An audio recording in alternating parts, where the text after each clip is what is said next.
Okay, holy shit. I had a call that lasted way longer than I planned to.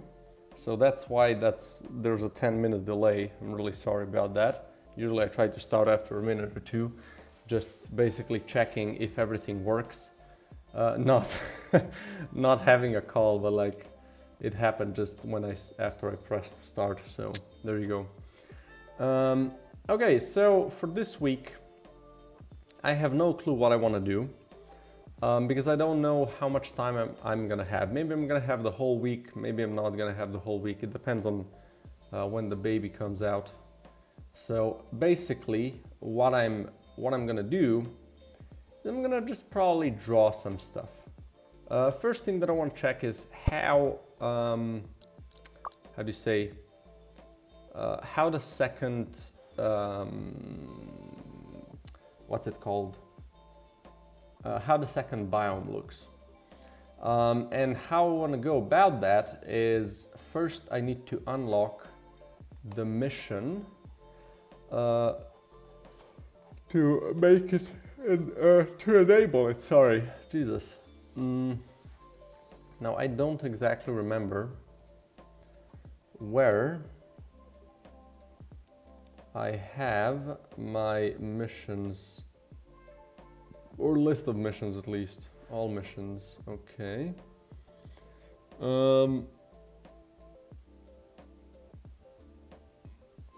Let's do or true. Is this enough? Let's do 1 equals 1. I think this is gonna be much easier for me to guarantee that this is gonna work.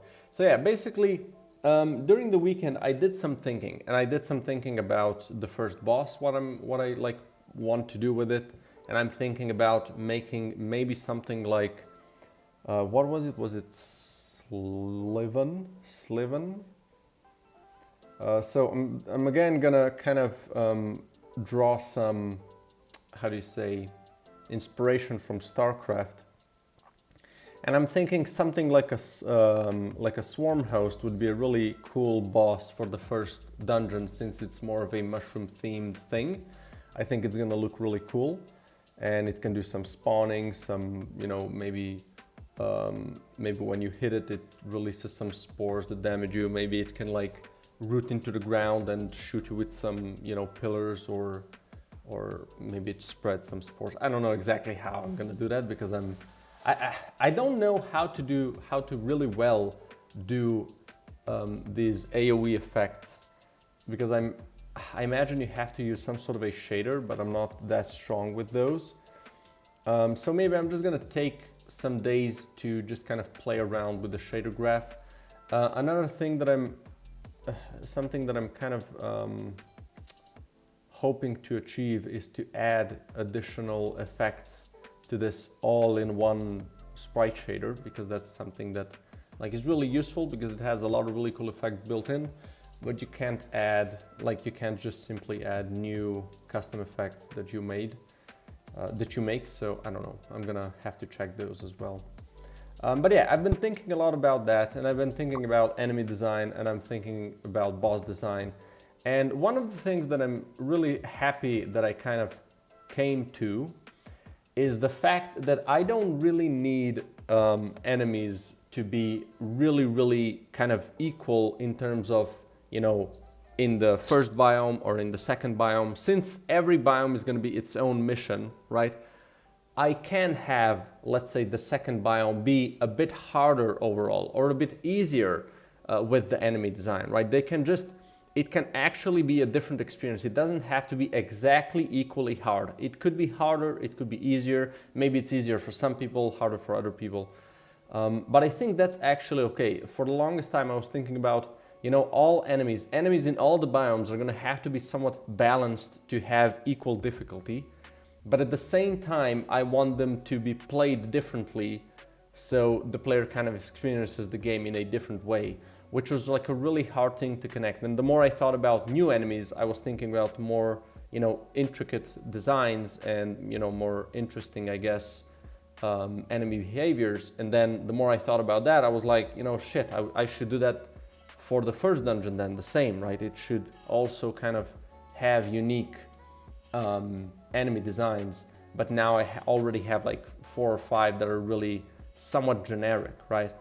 But like that's fine, right? Maybe the first biome can be a bit more generic and a bit more simple, and then the other biomes can be a bit more complex.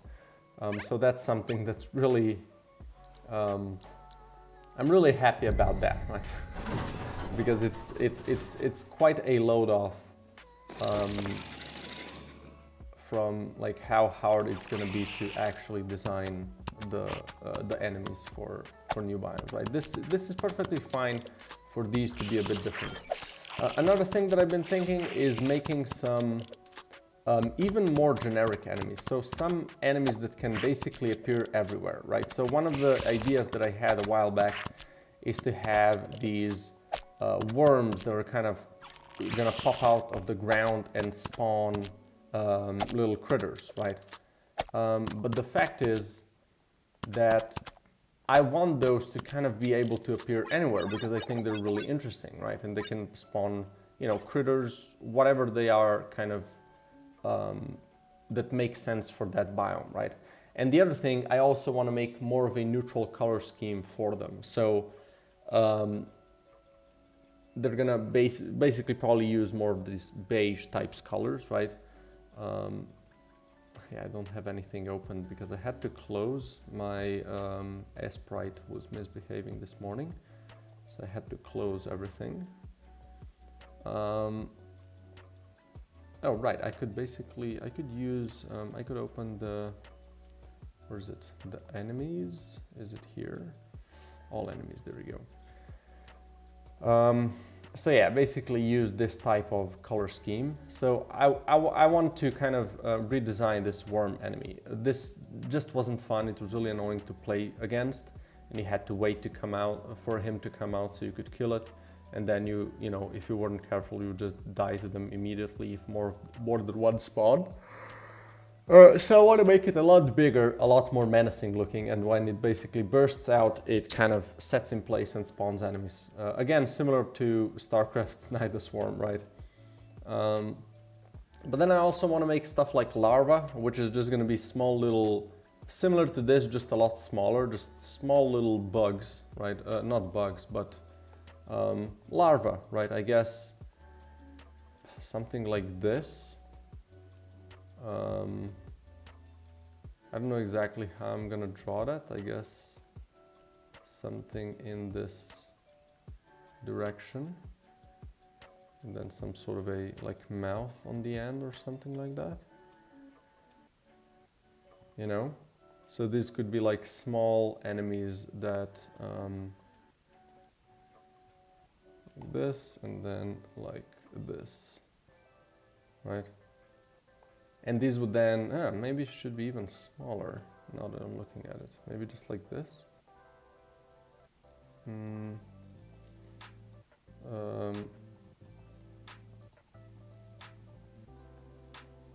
Just a second, let me check if everything, I think it works, right? Possibly. Yeah, I think it does work. I don't know. Okay. I'm just afraid, yeah, this is gonna be kind of hard to hit if it's super small. Maybe I should make it even, maybe if I make it, I don't know, this doesn't look like a mouth though. Maybe it should have like more of an elongated front. And also I don't like the colors, like these colors are just not good. Maybe I should use these colors. Although I kind of like to have it be really pale, but also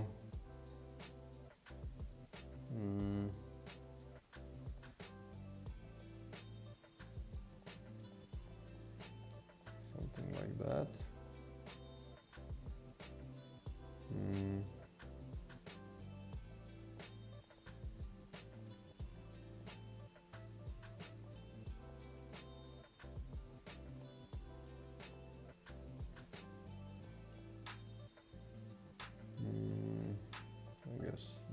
shade here as well, right? Some, like a maggot, right, I guess. Is it maggots? Or are they called maggots? Yeah, I think they're called maggots. Maggot. Maggot. Yeah, exactly. So they could have like some sort of a pincer in front, but I don't think this is gonna look good. I mean, it could. And then essentially their animation would just be them doing something like this, right? Just like... And these, I think, would have contact damage, right? That's, I think, the idea behind them. For them to have contact damage. And they can be spawned, you know, in huge amounts. Yes, I don't... I think this looks like a maggot.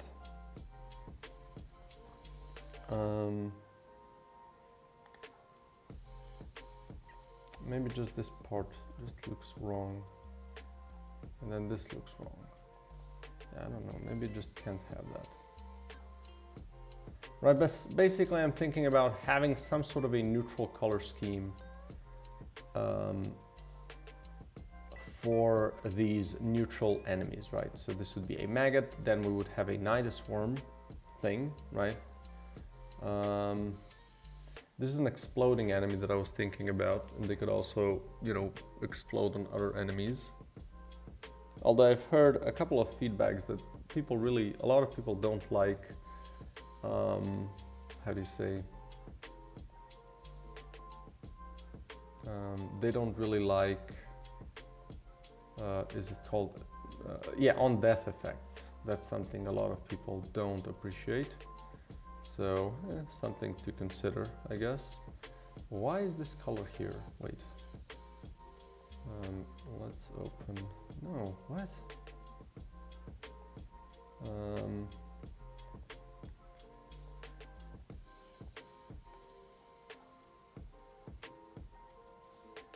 Okay. So yeah, a maggot. That's an enemy that I'm thinking about. And also, as far as it comes to this ice cave, I think I want the thing to still be a bit darker, perhaps. I also have an idea for the boss for this cave. I think I want to make it something with like a big frontal, what's it called? Not a horn, but what's the bug? Bug that rolls a rock, right? Dung beetle, yeah. So dung beetles have this dung beetle. Is it beak? No, it's not beak. That's for birds. No, they don't really have that. Well, some of them do. But essentially, you know, something like this. I want somewhat of this kind of enemy for the boss on the ice floor. And one attack from which I kind of thought about this is one attack they would have is they would kind of charge towards you, right? And you can, you know, dodge. If it hits you, it's probably just gonna kill you. It's gonna deal massive amounts of damage, but it's not meant to hit you. Like, you just have to dodge it. But it's gonna run into a wall, and when it runs into a wall, it's gonna kind of shake the screen, and then some, you know, ice, how do you say, shards are gonna fall down, and maybe some of them also spawn enemies, right? That's gonna be one of the attacks, and I think that's gonna look cool. So in terms of this, these generic enemies, or should I say neutral enemies, I guess, their idea would be that they can appear in every biome, right? So they could be something to spice up any hive or any biome without having to create separate enemies for each of them. They would just kind of be able to appear in all the locations. Maybe they're going to have some different things they can do, but essentially you're going to be able to meet or see them in every biome. Just want to open up a bit of this ground pad just so I see Like this might be just too dark if I go this dark immediately. Okay, let's see. I want to kind of try to... is this using... Like if I delete all of these, is that gonna... Yeah, okay, this is the right one.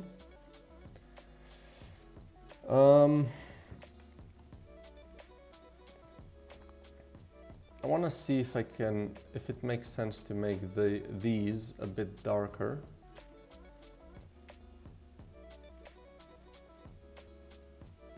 I see.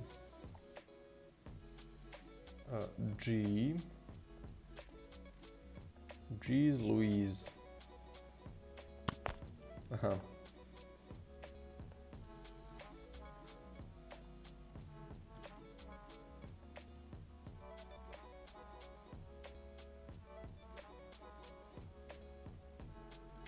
So this is about what I was kind of thinking about, making it still a bit darker, right? Not having this be a light themed thing.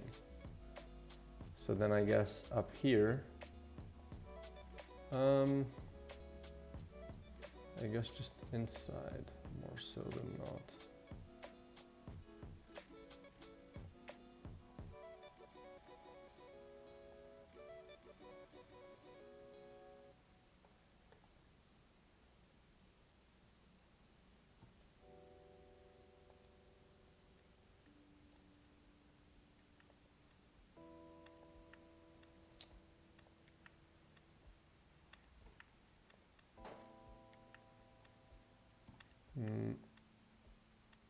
Because I'm thinking this still should be a dark-ish cave. So that's why I'm thinking about doing them like that.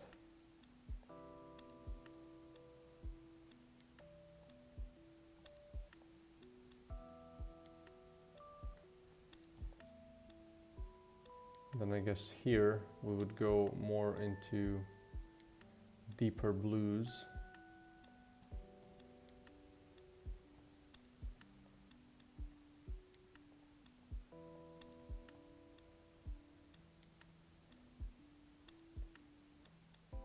Although the white edge might be a bit harsh. But I do like this. I think it does look better. I believe.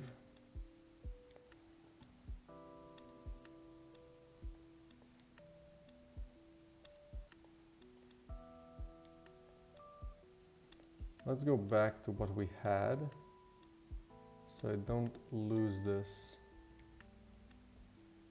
And I wanna, no. Shit. Okay, I can still salvage this, I think. I copy this, don't save it, open you, and paste it here. There you go, just like that.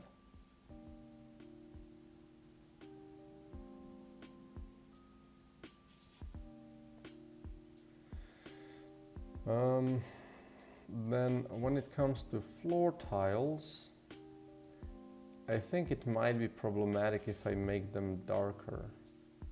But I'm gonna try just to see how that would look like. What if I do it like that?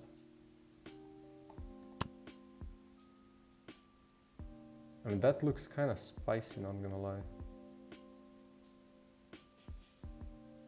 And having this part be a bit lighter when you destroy it. Is that weird?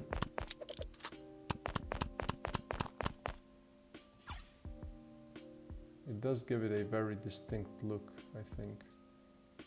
And also, like, this does feel more like a cave to me, you know? If it looks like this. Can I...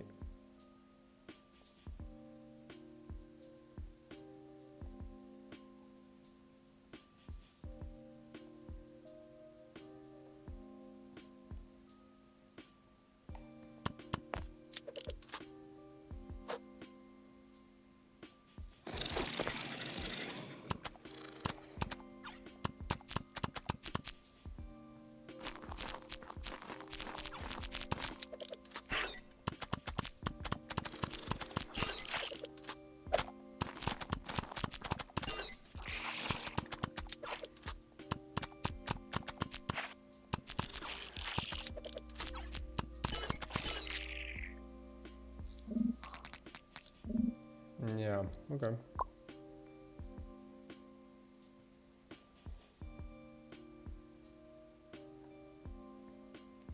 Just the enemies definitely pop out less on this, like with this design, which is problematic. I mean, these look good, I think. Let's make them invincible. Go to the next room. But yeah, these enemies are definitely a lot less visible, which is concerning. So maybe that's how I should test the thing. I mean, I could also make enemies just be lighter. That's definitely not too big of a deal to do.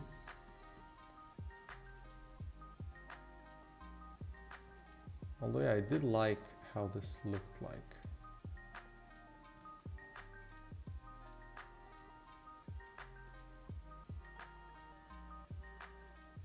I think this does have a really interesting feel about it.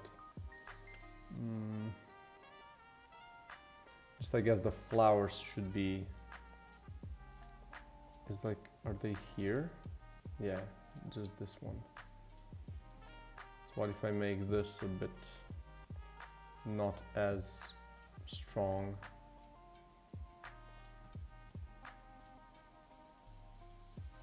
You know, this just kind of gets lost.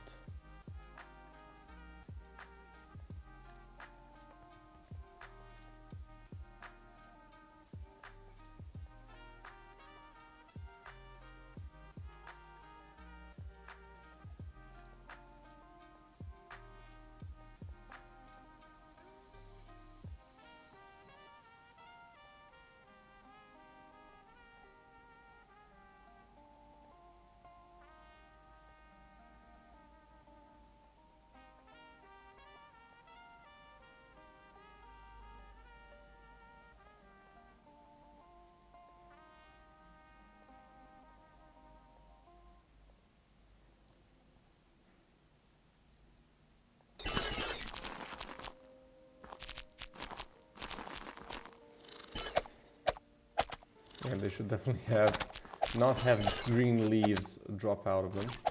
But also, I guess they should just be different, right? They maybe shouldn't even catch fire here. Maybe they're just like crystals that break. Or can I have some sort of a shrubbery that makes sense here?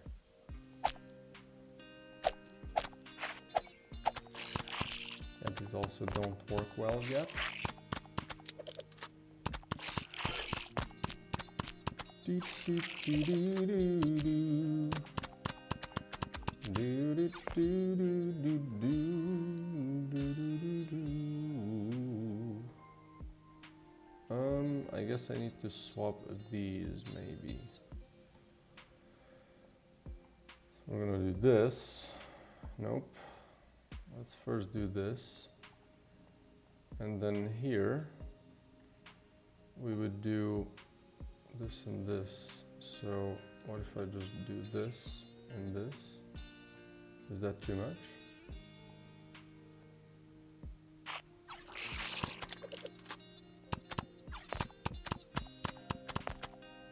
And that's not too bad. What if I also change you to have this dark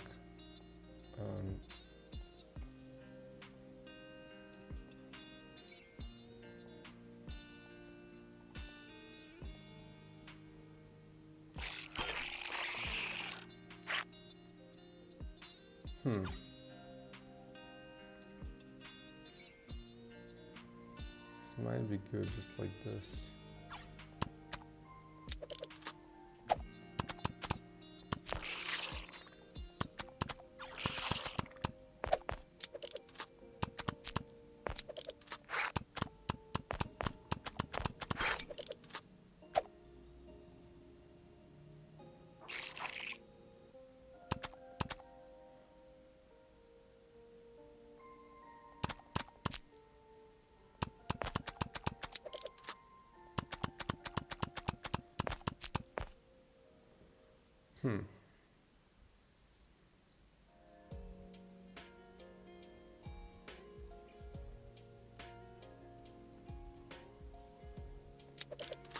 And just something about this look makes it look really good to me.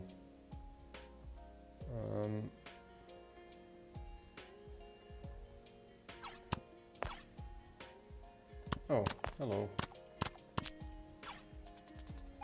Forgot about you. But yeah, it's also a real danger that this might be just too dark.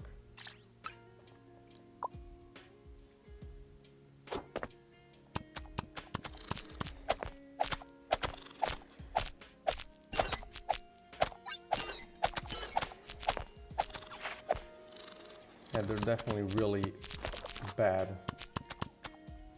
in terms of visibility, which is a huge problem. Like, this is not gonna work. Would have to, I mean, I guess I could recolor. Like, the bright ones are fine. Like, the ones that don't have a lot of bright, how do you say, details. Because even these ones, I can't see them well. So even if I would make these guys have brighter kind of elements, I don't think it's going to be enough. Right? Like, they're just whole bodies should be brighter. Which could also be a thing, I guess.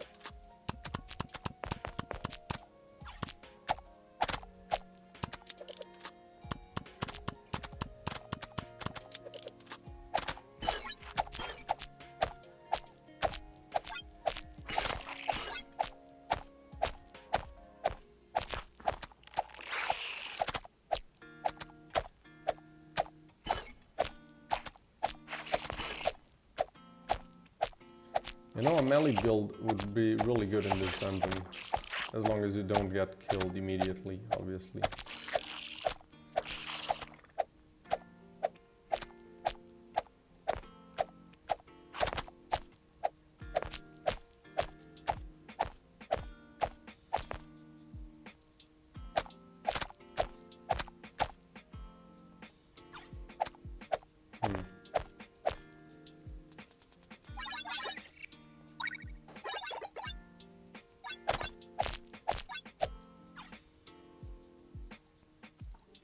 Yeah, like dungeon like this, I think looks good. Just the enemies don't pop out.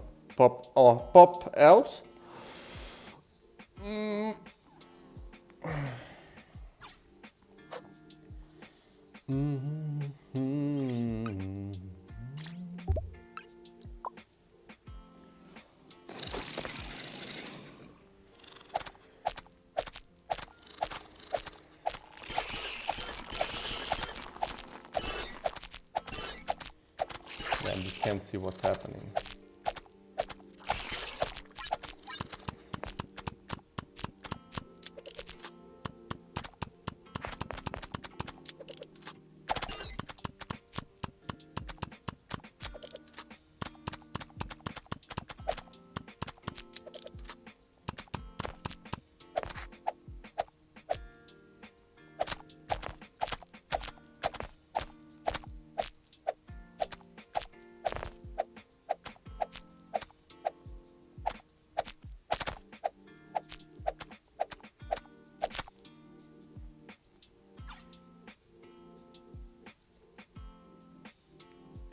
There's another enemy somewhere, I assume. Or just something broke. Because those enemies don't work properly. Yeah, I don't know. Maybe I can work on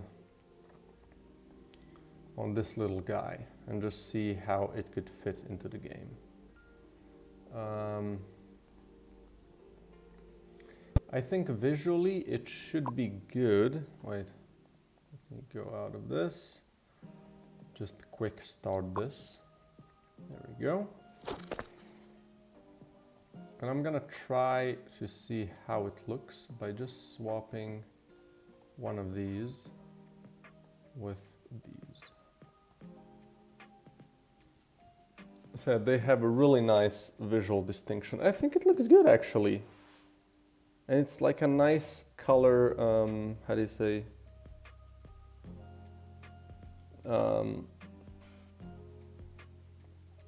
addition, right? It makes the thing look a bit more live, and also you can really spot them, right? So you don't get bodied by them accidentally.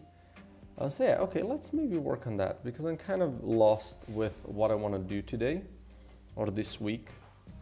So let's work on this guy. And it shouldn't be a lot of work because it's a fairly simple enemy. I mean, I guess there could be some work determining how the contact damage should work, right? But yeah, let's duplicate this, and we're gonna call this a larva. Or no, it's maggot. Is it M-A-G-G? Oh, it's O, right, maggot. I thought something looked wrong. Let's do maggot. And let's just open you up. And I guess we're gonna make a new... Yeah, these are just, how do you say... Let's do new neutral. I'm gonna drop the worm here. We're also gonna copy the, wait, this is using the new colors, so that's good. So yeah, we can copy this one, and we're gonna make new folder, maggot. Drop it here. Maggot enemy, there we go. And I think this needs to have the least amount of space. So I think like 16 by 16 might already be enough. And we're gonna leave the effects layer,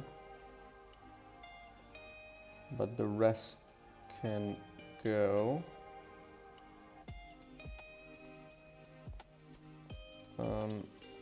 Don't need this, don't need this. Floor edge, no. Effects, motion blur, there we go, okay. And let's just start at the beginning. So, maggot, oops. Maggots. Okay, no. Yeah, nice little guy. 1, 2, 3, 4. I think this is the nice spot for it. I guess it could be like here, it could be the center. Unless I want to make it a bit wider. Although this seems like a good size. Maybe like that. Okay, so walk. I think I would just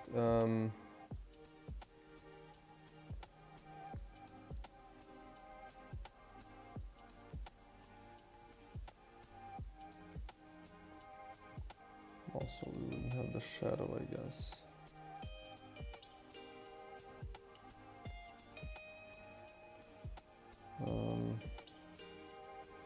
And the outline as well. Okay.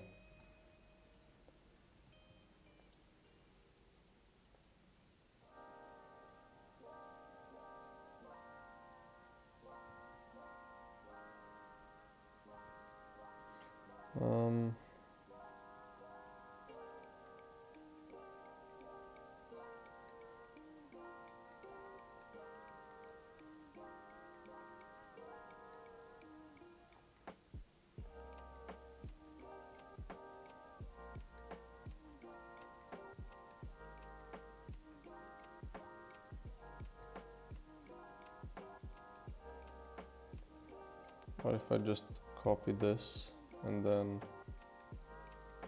make another one that is a bit flattened?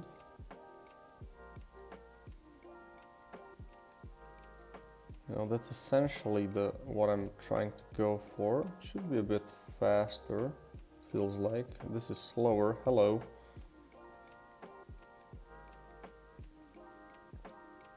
Um, 80.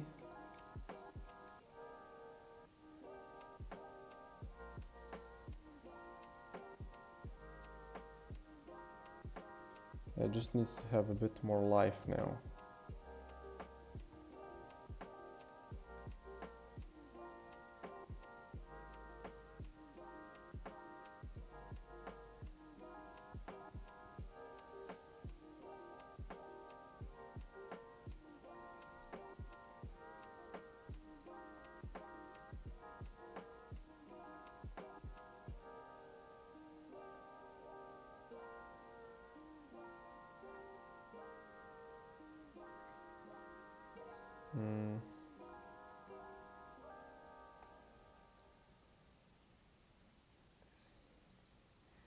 Sorry.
Okay. Sorry?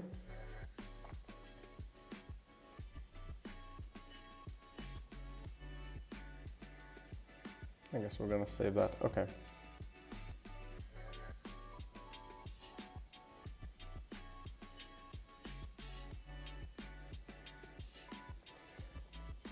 Let's just do it. I think this is kind of stretching too far. Although it has to though, right?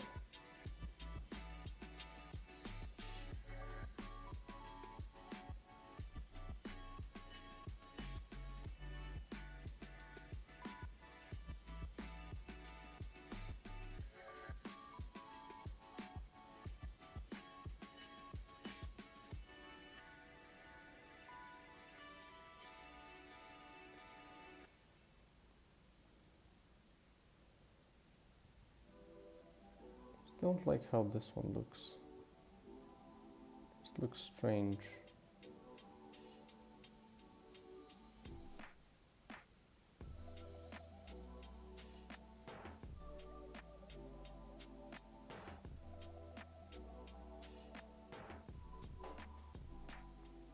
Might be the problem that this one is staying in place. You know? But that does look better.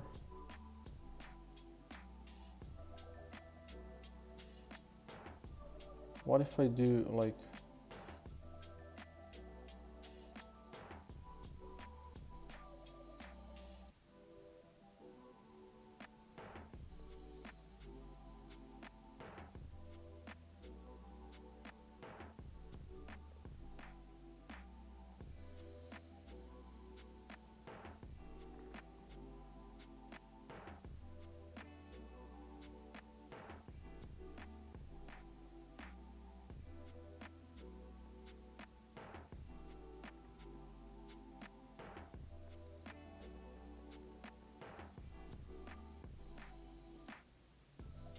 right, so create a bit of that wavy motion.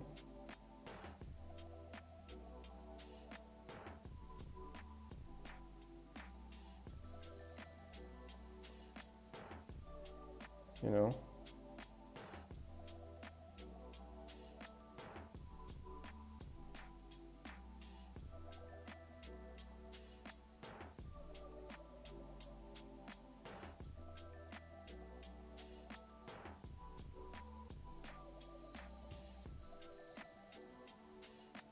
I think that looks good.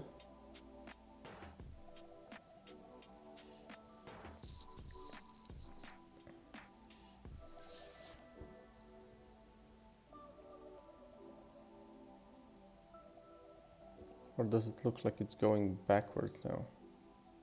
Huh, it does look like it's going backwards. What if I swap this frame and this frame? Yeah, that looks better. Interesting.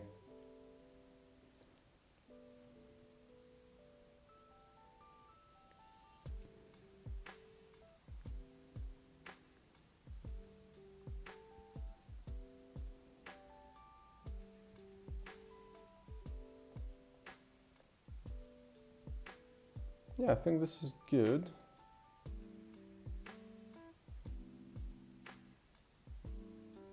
Okay, we have the walk. And I think, like, I don't know if there's gonna be anything else, right? They're just gonna be walking around. I guess the idle. Can they have an idle animation? I mean, I can sure try to make it.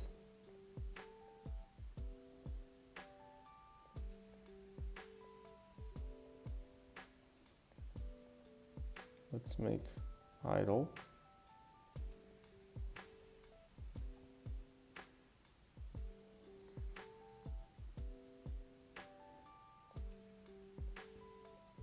I'm gonna try to do some simple stuff first.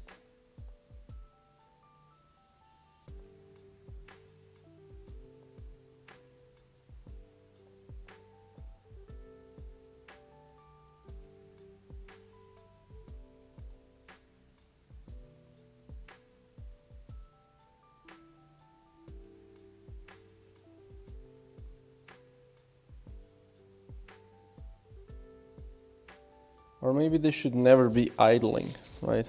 They should always be kind of crawling around.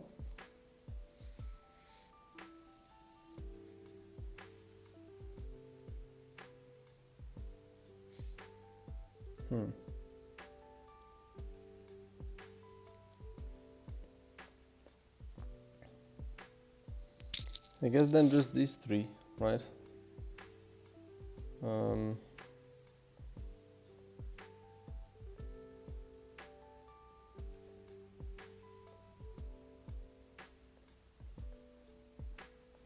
That's it. I guess that's it.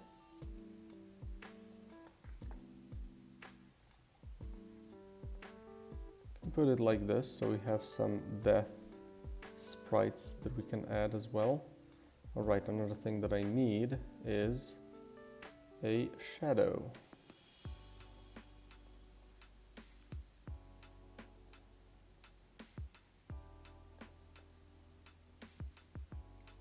Right, this is not even a shadow.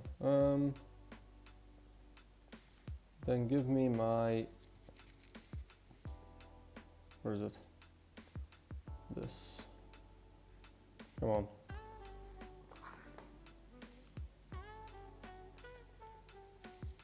Really?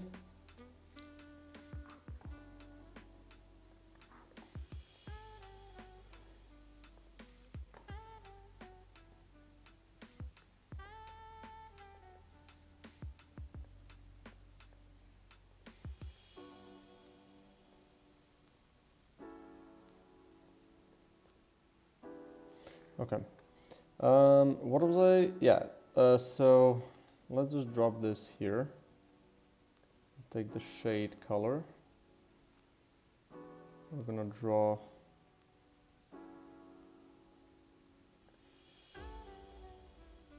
a shadow.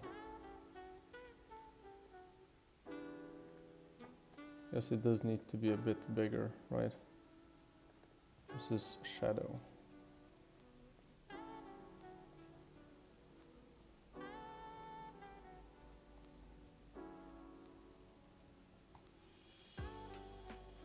I think this is good. So then we can add this here. No, here. Okay. And then I guess let's create a new, no. Don't need you. Let's create a new folder. This is going to be neutral. Neutral. There we go. And then I need a new enemy, and I think I'm just gonna use the base, the small enemy base.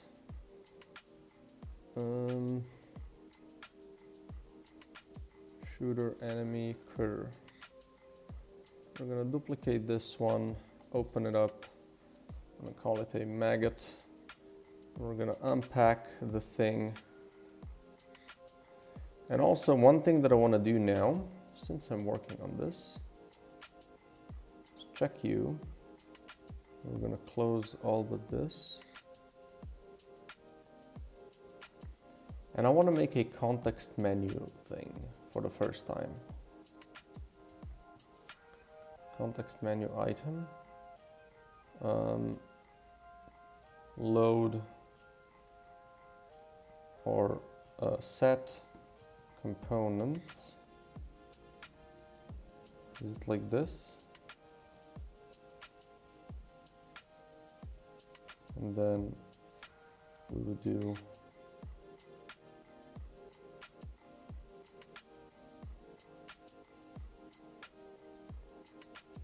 like, you know, this equals get component of type animator.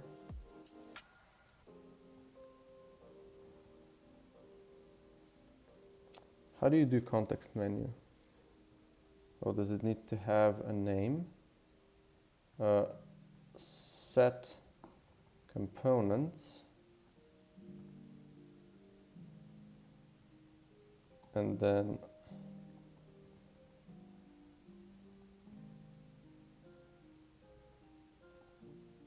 is it like that? Still no?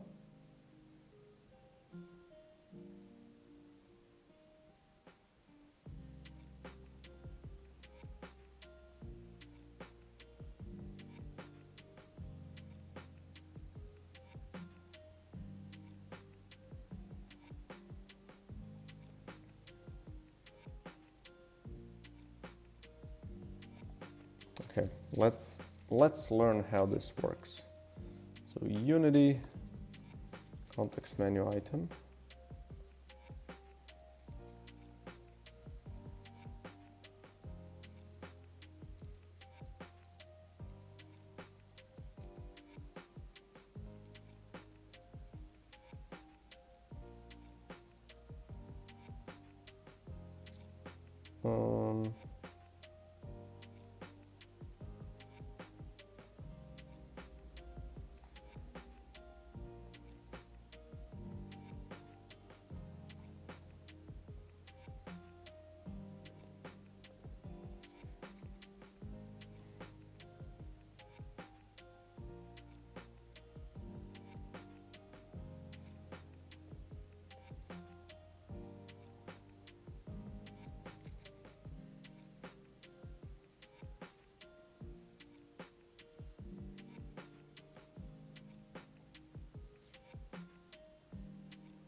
Okay.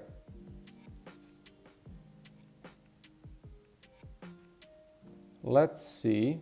Let's just leave this one first. And basically I don't want to set these by hand every time I make a new enemy. That's something I want to speed up with my process. I think this is the perfect way of going about it. Okay, so sprite, let's go here. And that's right, I need to fix this one.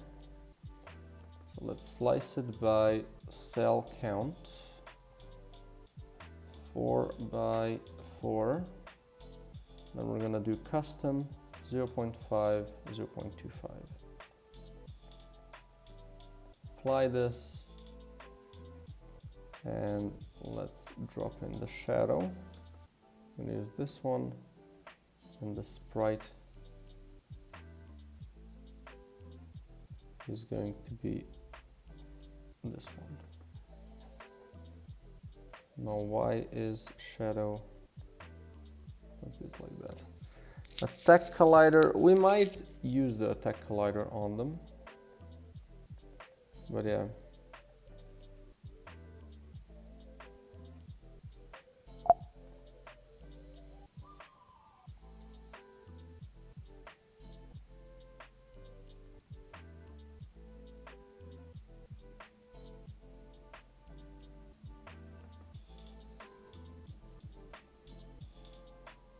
I guess like that. Okay, what else? Right, I need a new script. So this is going to be create new folder, neutral. And let's create a C# script. This is going to be a maggot enemy. Let's open you up. We're gonna start with enemy base. Oh, god damn. I'm gonna give you the maggot enemy script. Come on, jam only. And I can set components. Yeah, okay. So let's see if I click this. Where's my animator? It's here. Okay, let's see if that works. Perfect. Let's do that. So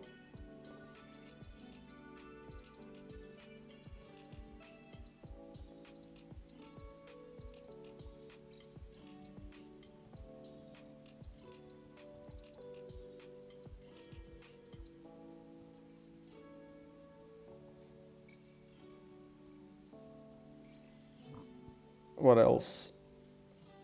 Health bar. This is a, what is this? Unit health bar. So will it work if I do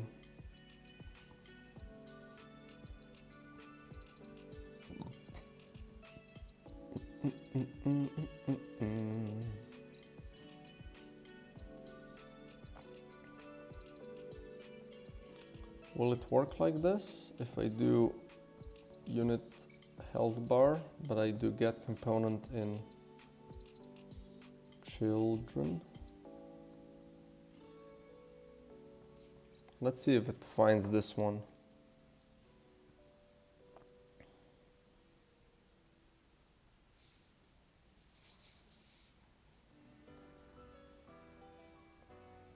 Okay. It did find it. Good. Next, sprite renderer, same thing.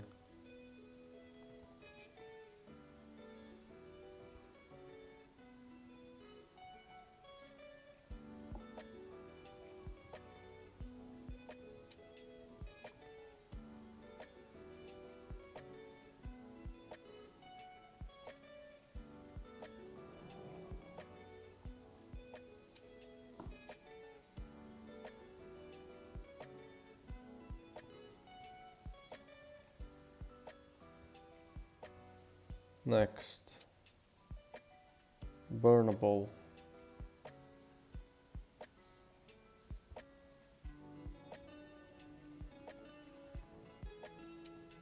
Next,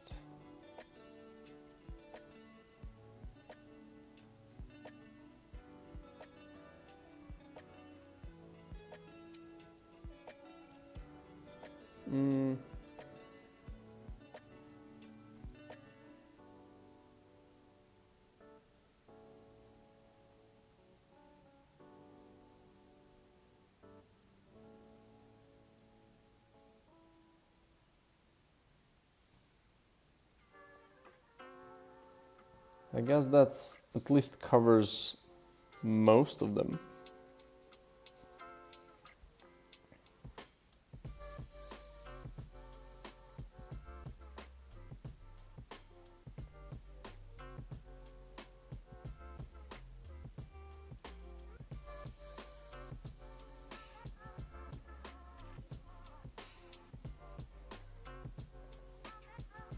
Oh, one thing that I want to check, can I do enemy base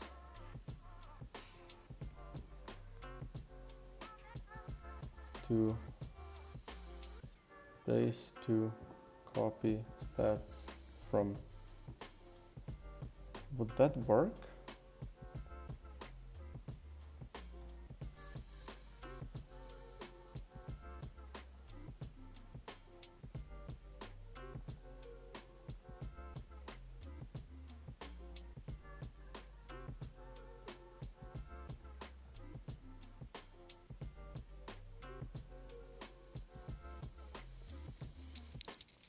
Because then I can copy everything, right?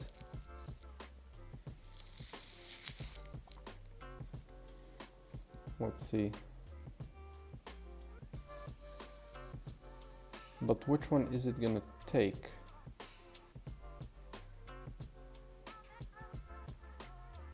Yeah, this is the problem.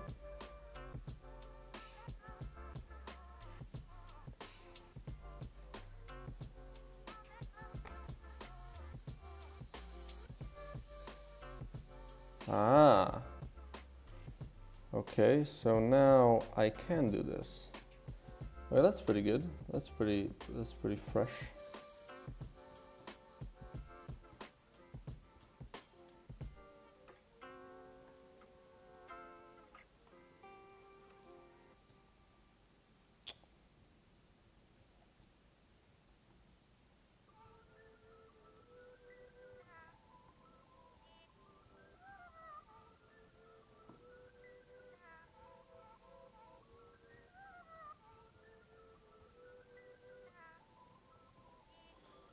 So I can do this for everything then.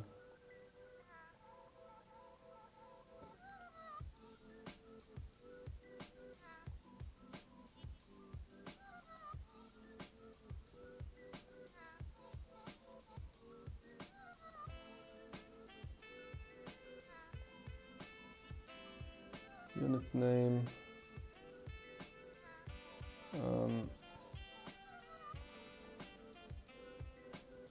Might as well. Oh, come on.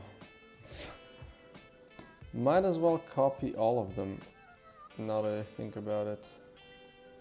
So I have a nice reference to like which one this is.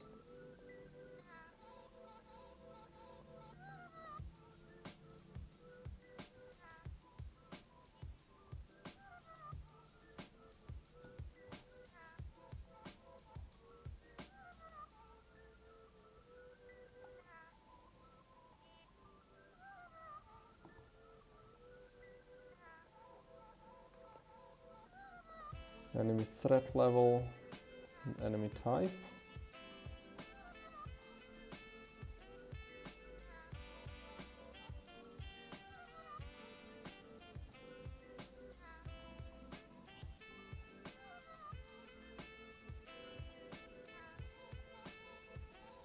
Okay.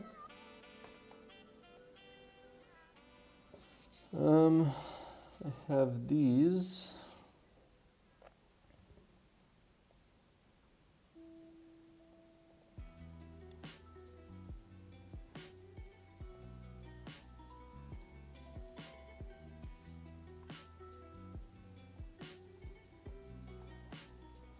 Okay. And we have animation, movement. Right, health is in the middle of these. Health, sprite renderer, health bar, collider, usable health bar, knockback modifier.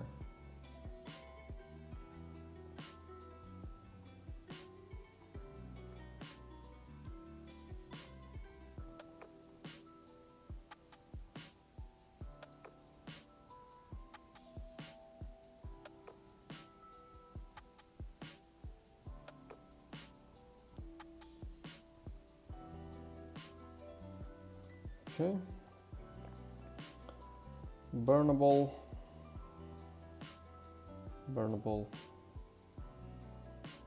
Player faction material.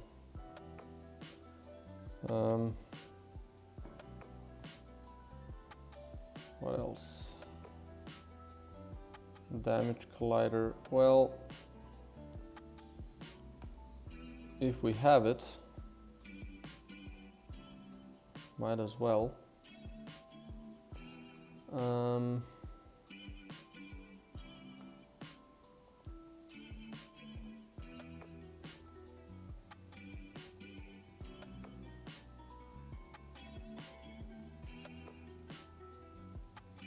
Okay.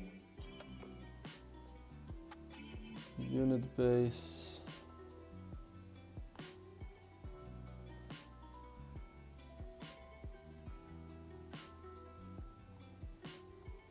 Okay. Enemy size.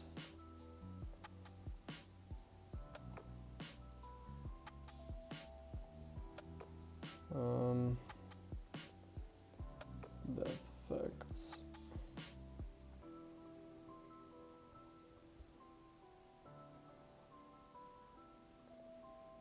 Spawn sound.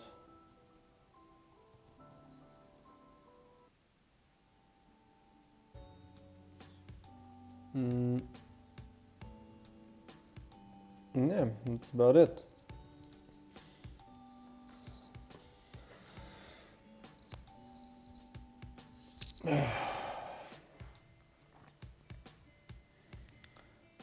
So now I can just copy everything, just boom, and delete this one, right? Yeah, that's way easier. Like now it was a bit more work, but later after this I can just easily do this every time. So I like that. Okay, maggot. So what we want to do on you is, where's my critter? We're gonna do, I guess, something similar, just also not. It's something similar. Okay, another thing, I need to go to the toilet, so I'm gonna be right back. And yeah, we can continue.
Holy shit.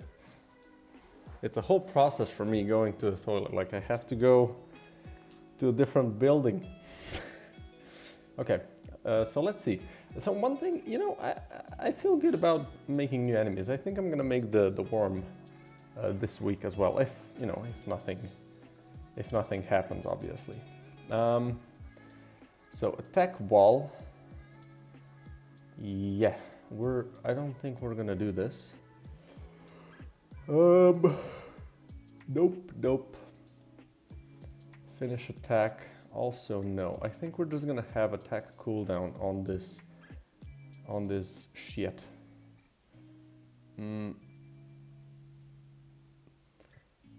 Are they gonna collide with each other?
Okay, well,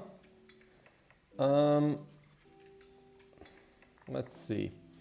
Enemy finder, sure.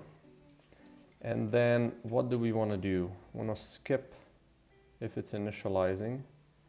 I don't understand. Oh yeah, right. Or if target is rogue, sure. And then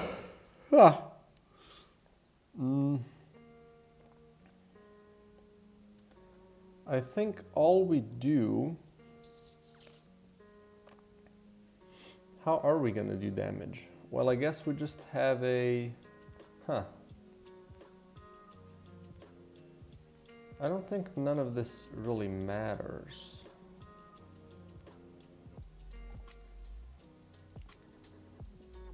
I think strafing range is always going to be 0 on these. And then,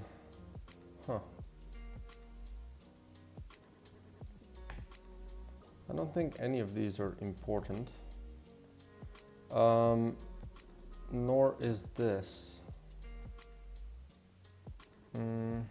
Local scale, sure. But then all I need is to have, what's it called?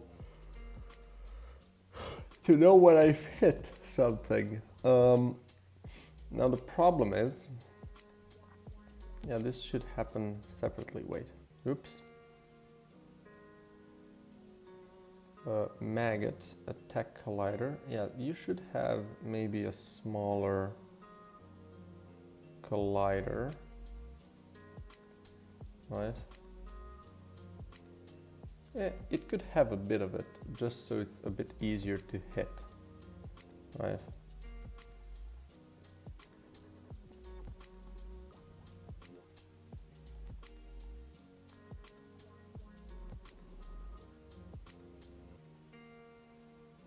Something like that.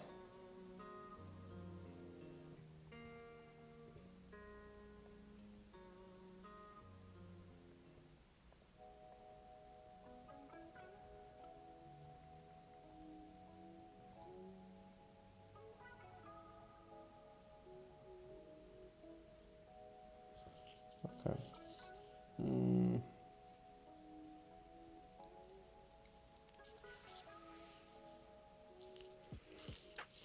I guess we could just not do this and just have on collision enter 2D. We're gonna do other, and then if other dot compare tag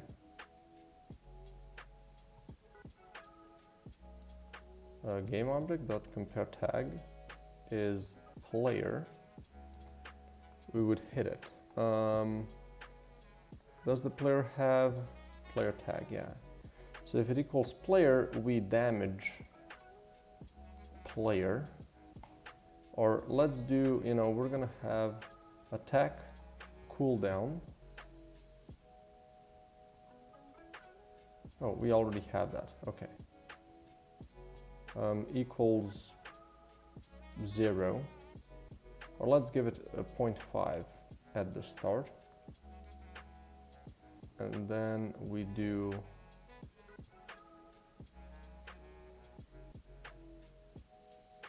maybe we could use a bit of strafing thing.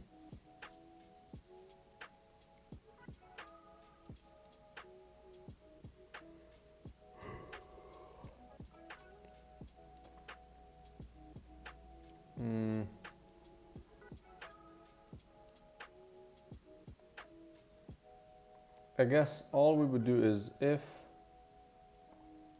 we would do attack cooldown minus equals time dot delta time, and then if attack cooldown is less or equals 0, what is this?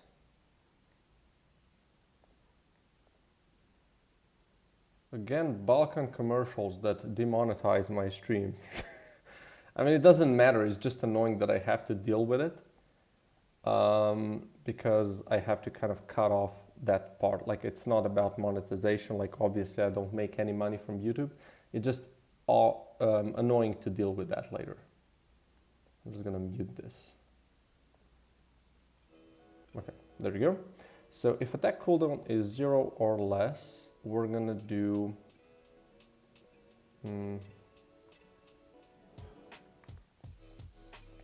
we're gonna have strafing range equal to 0. And then when we attack or when we deal damage, we would increase it to original strafing range, right? And also attack cooldown would be more, would equal to 1, I guess. I think that's enough. And then here we'll just do if attack cooldown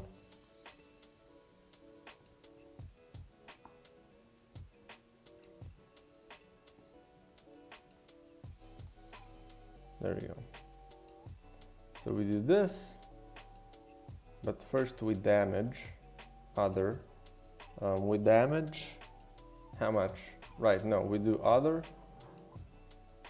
No, we do player health dot damage dot instance dot damage. Or do we do other?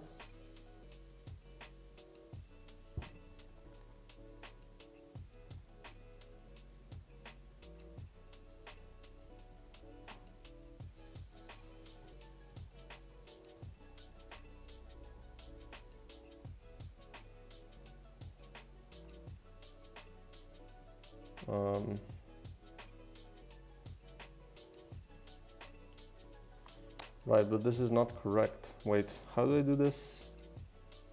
Let's do the attack collider. I need to do this, actually.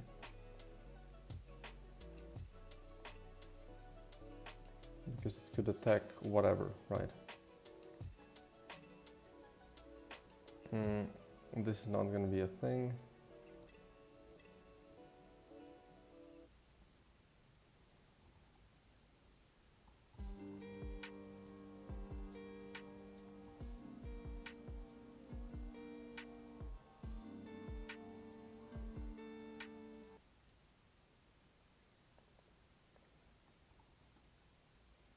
Okay, so then we can do damageable.damage, and I guess we can use this.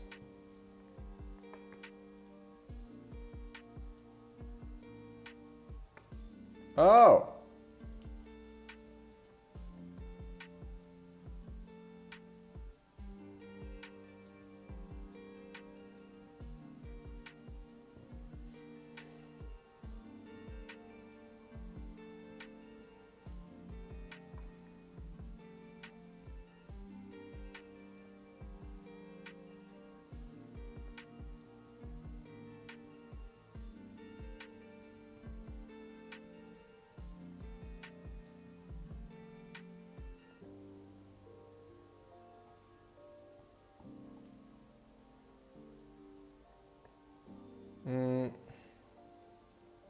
So they would deal 1 damage, right? And I think that's pretty much it. I might be missing something, but I might also not be missing anything. So let's see.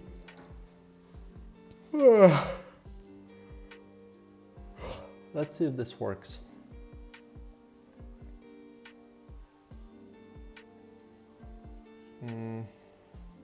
Oh.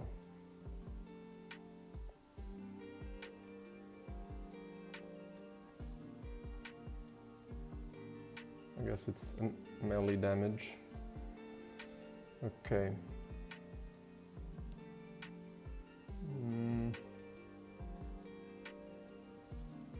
Then we would have movement speed wouldn't be as fast. Yeah, so movement, let's make it 2, and then strafing range, sure, also fine.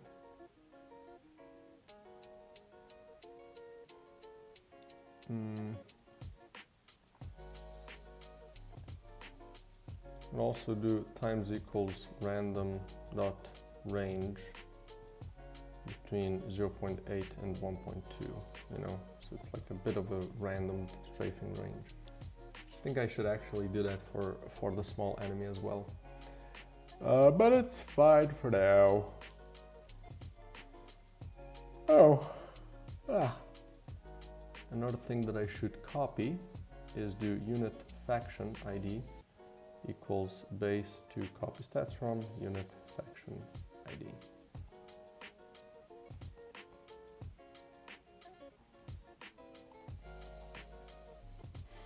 Okay.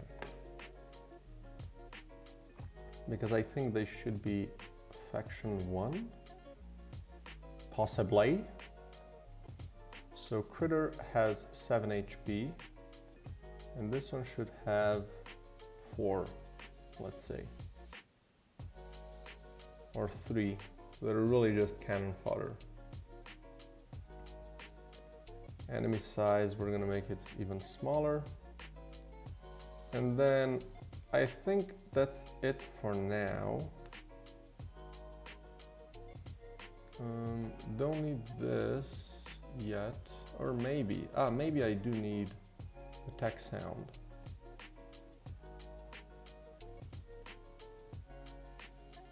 Well, let's leave it in and then I'll see if I need to use it.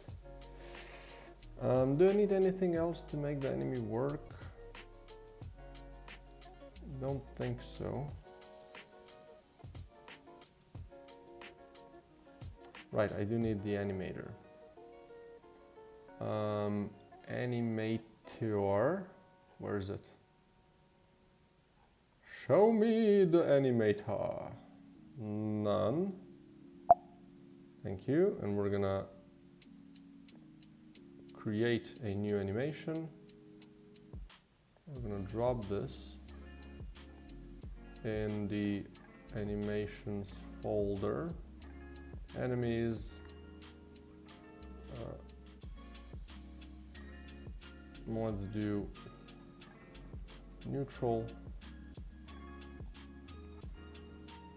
And then let's do maggot. We're gonna call it maggot walk.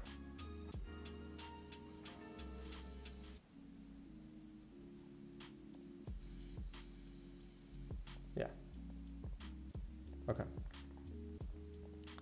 So it's gonna be a bit faster. I guess 13. And then we're just gonna change a random frame boop. And then let's change all of them. Boom.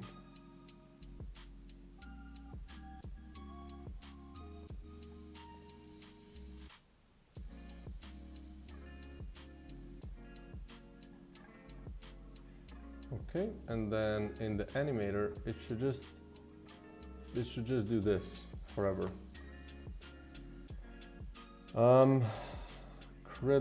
Critter, select. Let's do folder, neutral. I'm gonna drop you in. Now I just need, okay, let's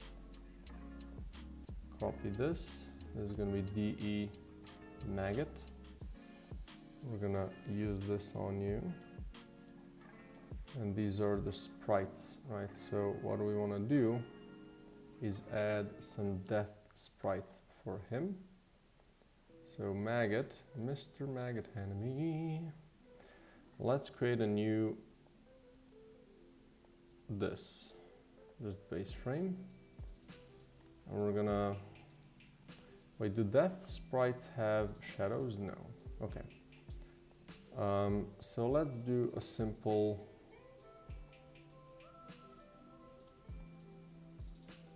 something like this.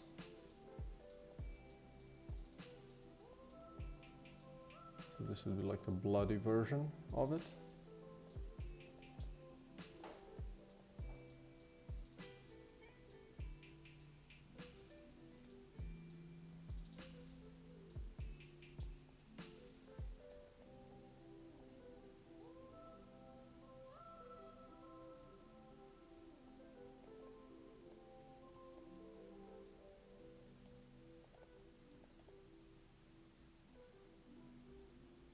This is one, and let's make another one. This would just be kind of a flattened version of it.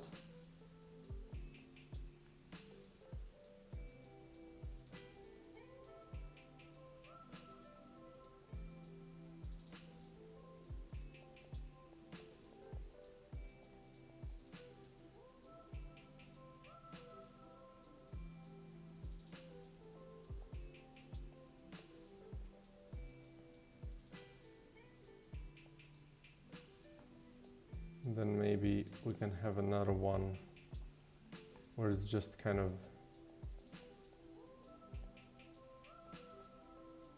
something like this.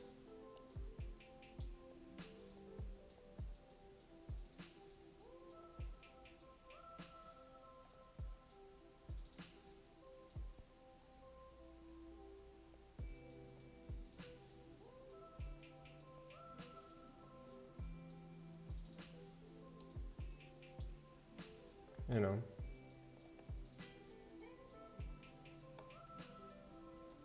Okay, well, let's copy these three sprites.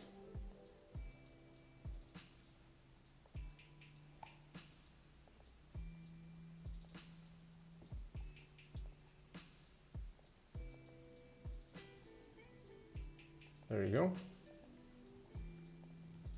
Save these and trim size, sure.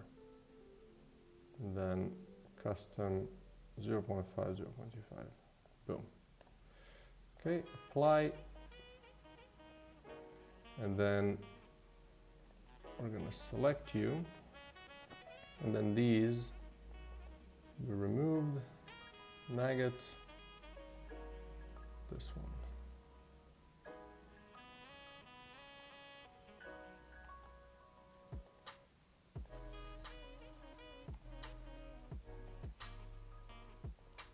There we go. And then these are fine.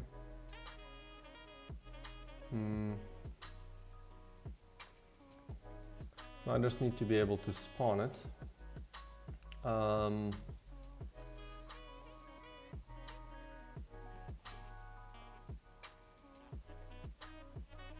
I'm just thinking just kind of change this enemy to this one, and just have them spawn, right?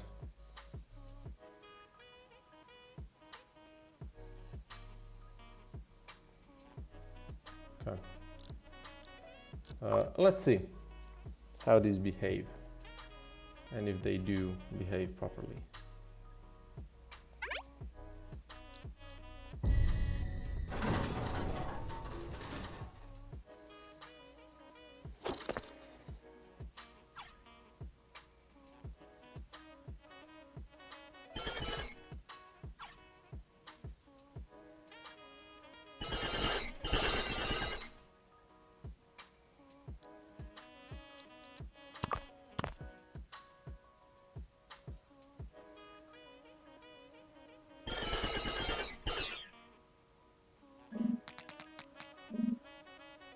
Got killed really quickly.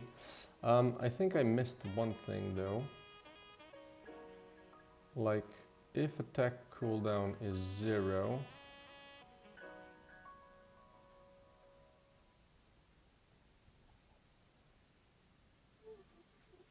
does this matter?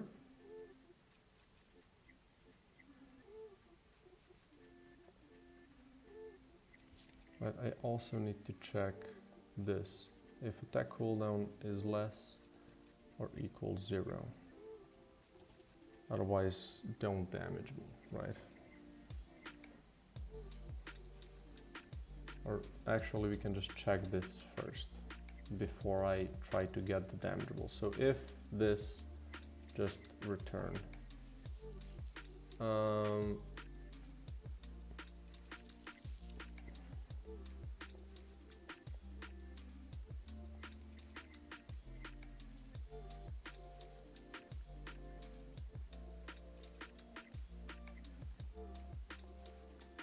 Just I think something was like really hurting the performance for some reason. I want to check what that was all about, if I missed something. Okay, play. Just quick play, but it's fine.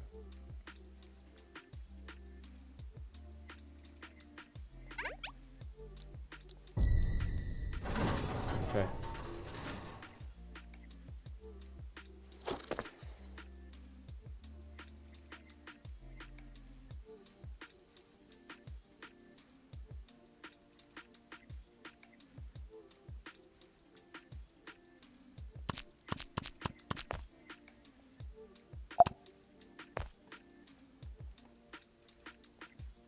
What are these spikes?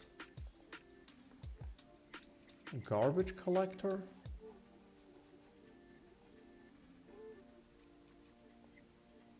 Huh.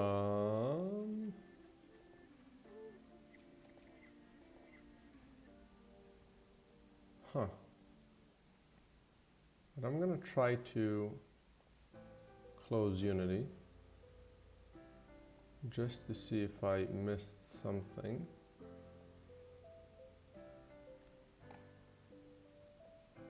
Let's open you up again, and then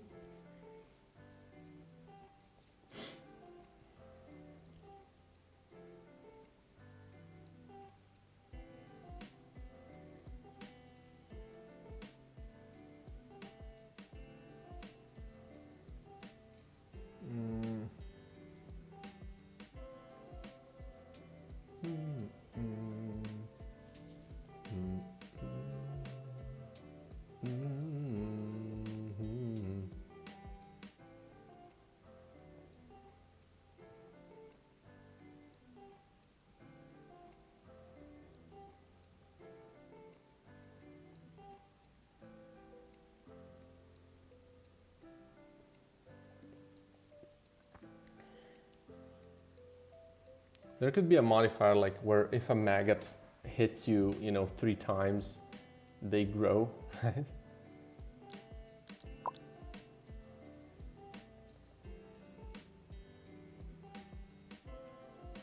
But yeah, I don't know what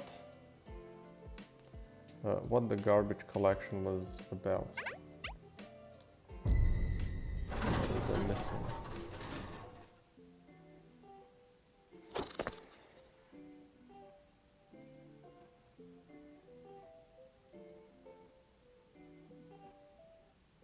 What is this?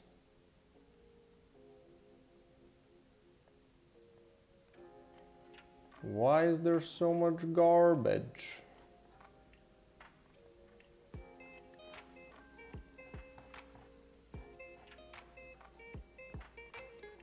Log string to console? What am I logging in to console, brother?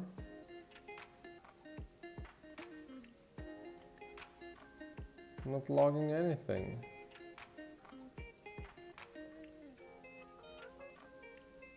Movement update.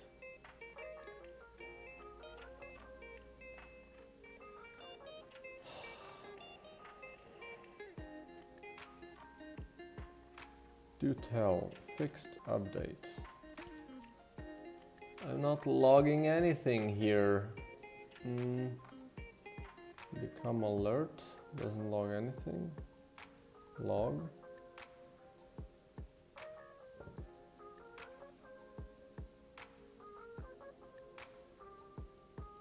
Sure.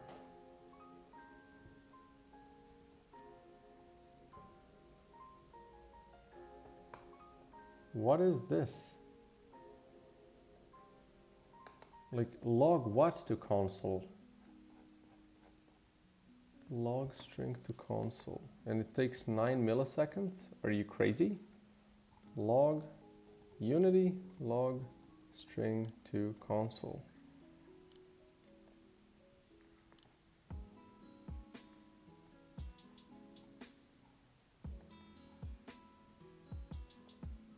Yeah, what is that exactly?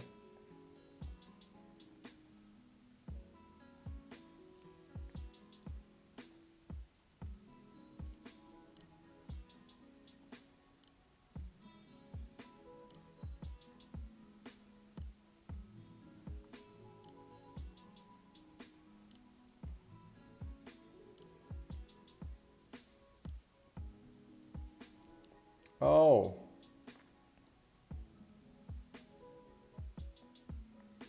But no, like, why would that be? Like, one thing that I have in mind is that this could be the thing that's taking 20 billion times. And it's like really doing a lot of computing. What if I just return?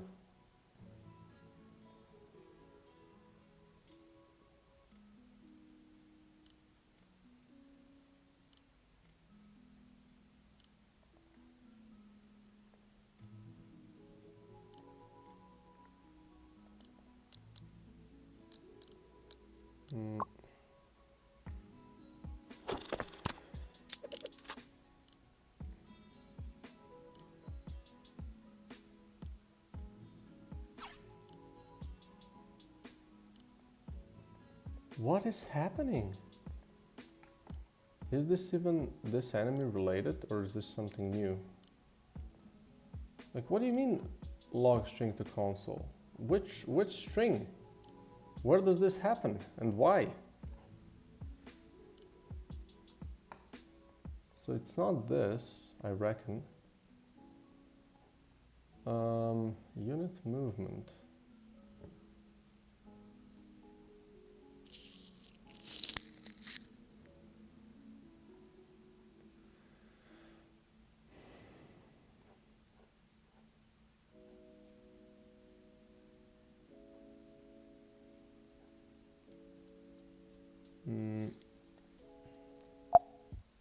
Let's try it again and just see.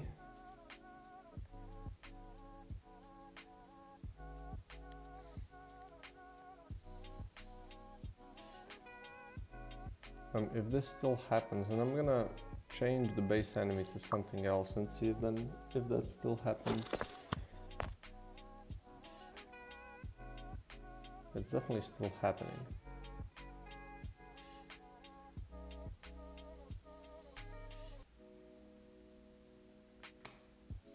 Okay, absolutely still happening. What if I then go biome 1?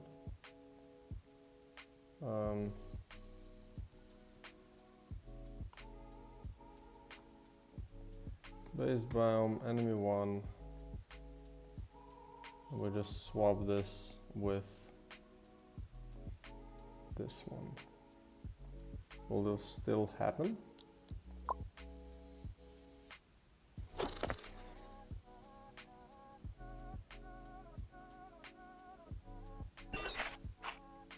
No.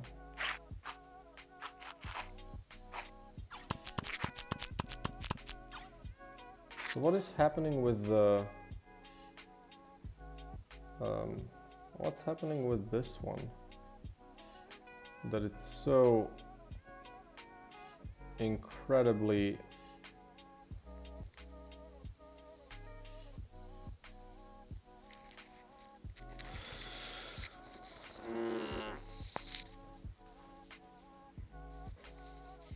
like it's weird that like nothing is being, you know, logged into console, or am I just blind?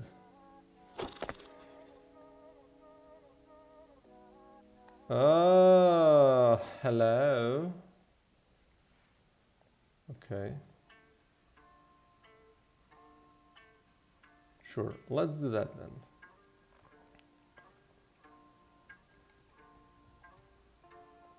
Okay. Now it should work.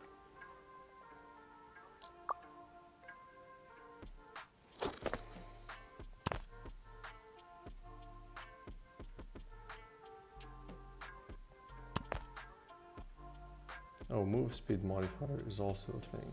Crap. Okay, let's let's check this one. So just move speed modifier is a float, I would imagine. So move speed modifier, and we're gonna do this for you. Move speed modifier. Okay, now it should work.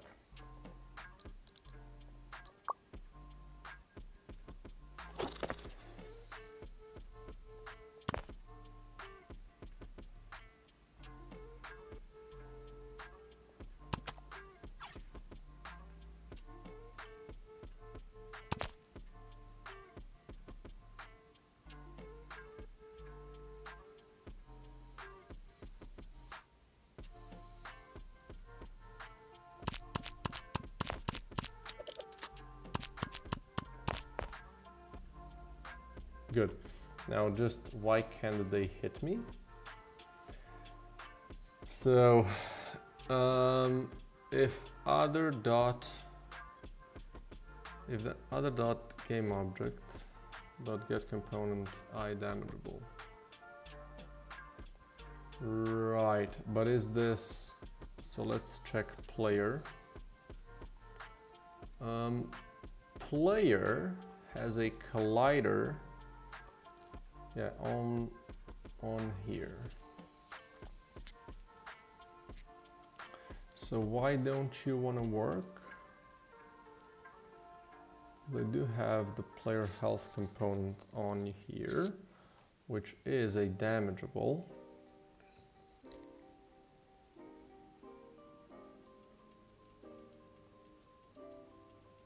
So if damageable isn't null and unit faction ID from the damageable isn't my unit faction ID.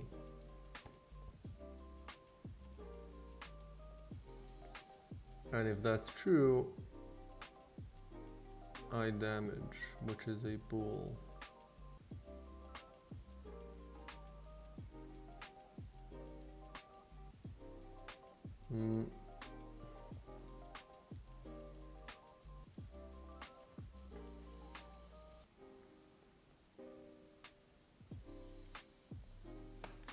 So do we ever get here even?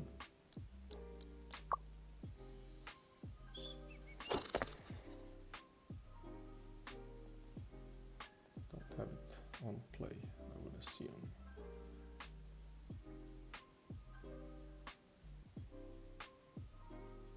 Huh.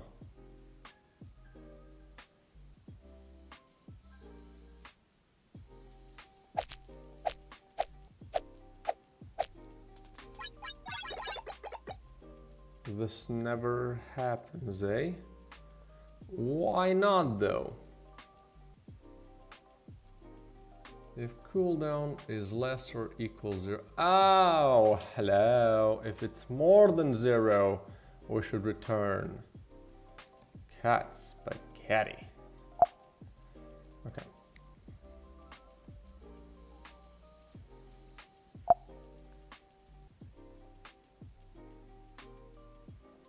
Okay, now I think we're gonna be golden. Still gonna have the inspector open actually, just to see if there's some huge issues with performance. Oh shit, they can dig.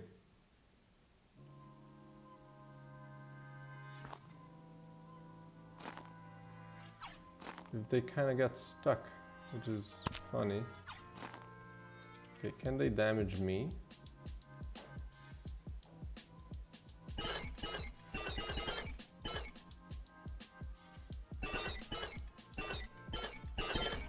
Yeah, so it's like a really easy thing to kill.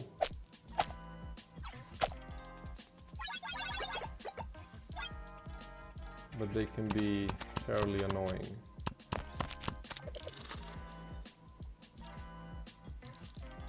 Okay, bye.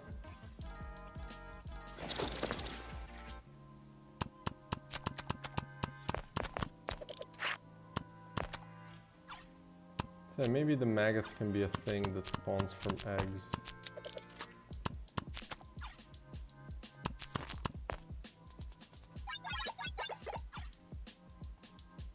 They don't have the best pathfinding though, for some reason.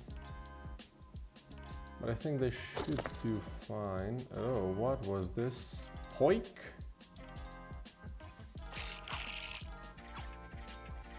Okay, let's give ourselves this. We can kind of dig a little bit of a hole.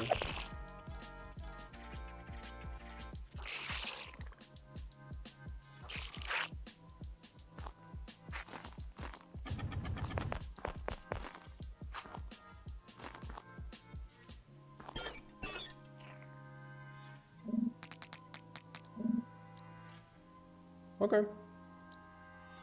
Well, I wasn't killed by this, but you know. Okay, good. That's good. So biome info.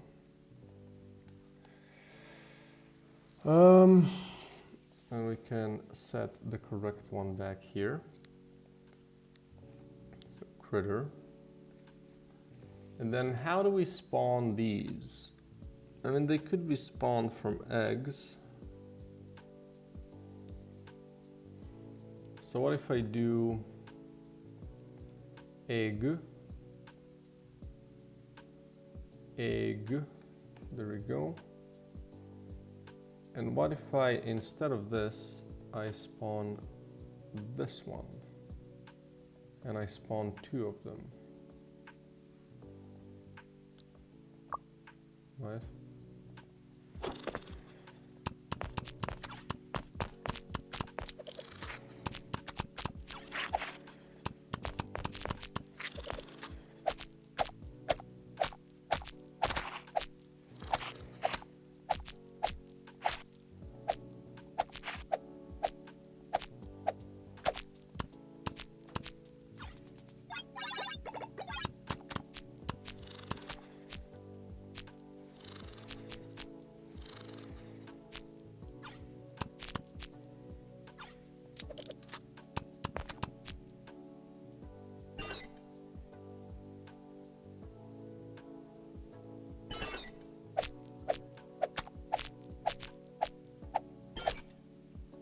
Right, you shouldn't have much of a problem killing them, but they can definitely really quickly create a bad moment for you. But like if I have, you know, a mortar or a shockwave, let's have a couple of them, right?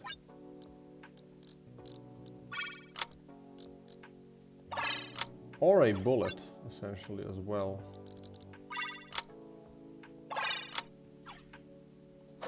shouldn't be too big, it shouldn't be too hard to deal with them.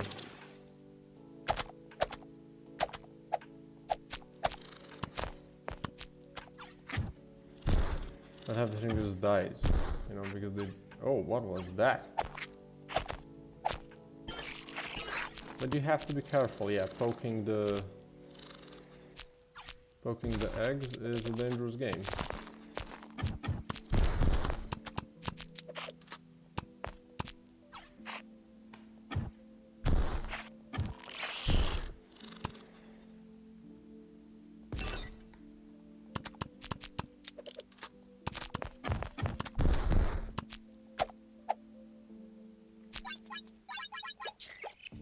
Brother, what was this?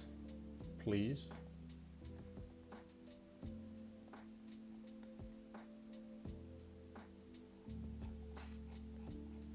DG tween component update. Huh? For what? You know, this is the thing that I don't understand, how to use the profiler to kind of really understand what triggered this, right? I mean, I guess it just, I guess it's just the dot tween component, which is, I guess, GC alloc. What was using all of that? Nothing specific. Interesting.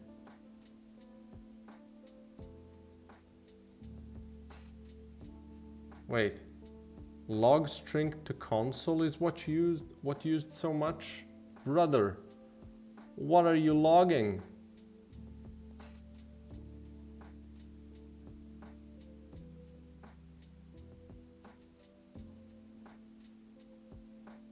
Yeah, this is really dangerous. I need to... Is this... Where's this? Object pooler. Dot tween. I mean, okay, yeah, this is not gonna happen in a built game, I would imagine. And yeah, of course you can't open it. I hate these, like I don't understand how these work. And you can't really check where this happened as well. Target or field is missing. So I need to understand where I'm using these tweens. Am I using them to move enemies? I hope not. Do tween.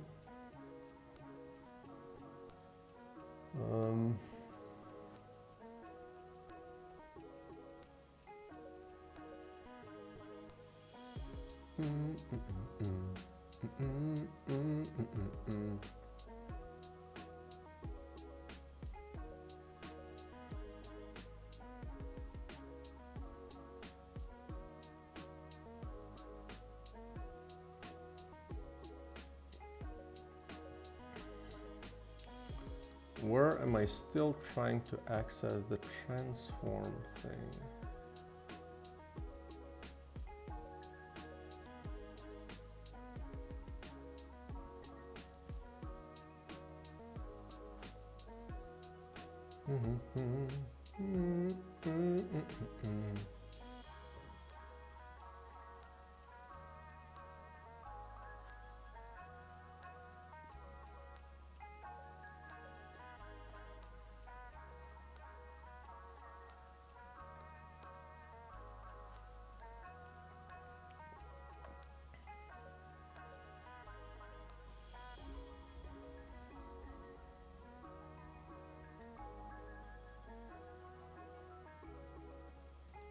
Well,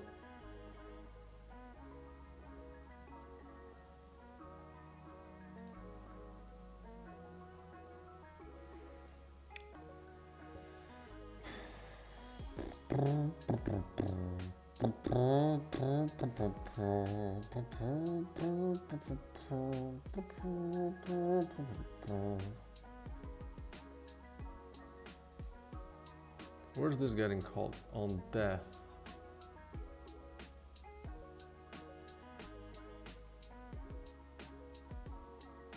So how can these already be released?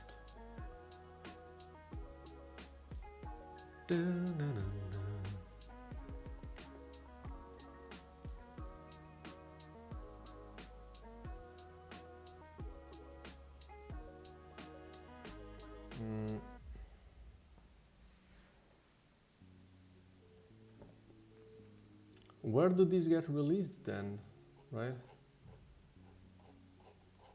These are not pullable behaviors, are there? No.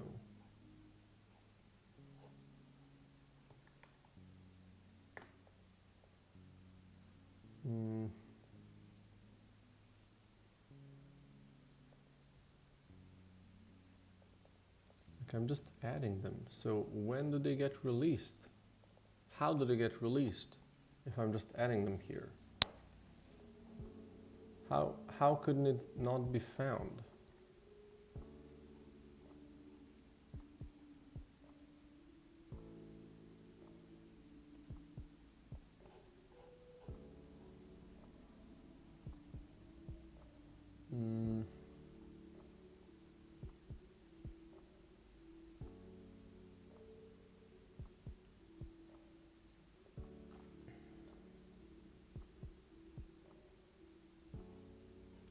Okay, where do I spawn them? On what image? On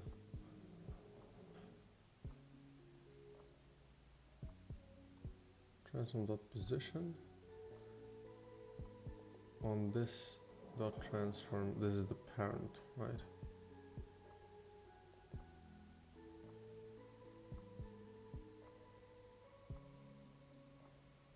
But why do I instantiate it?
Okay, this should help that problem.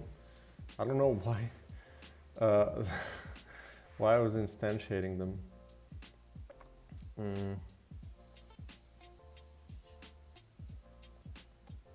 But I'm gonna have to do like a really proper check for all the tweens to be always able to kind of get out of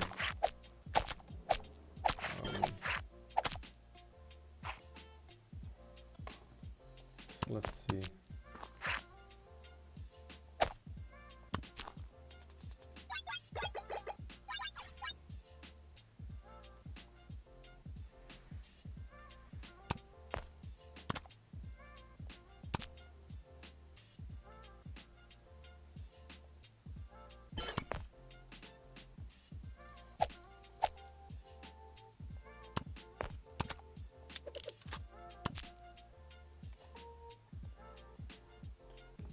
Okay, enemy eggs.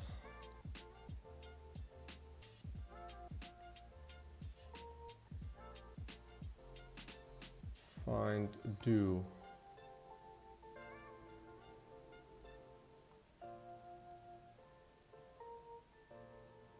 Do shake scale. Trigger spawning with delay.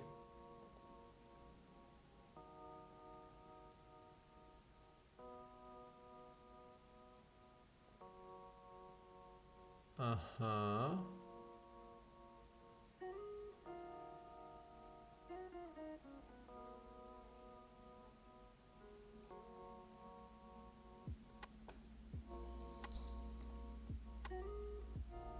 Okay, this is just here. What about this?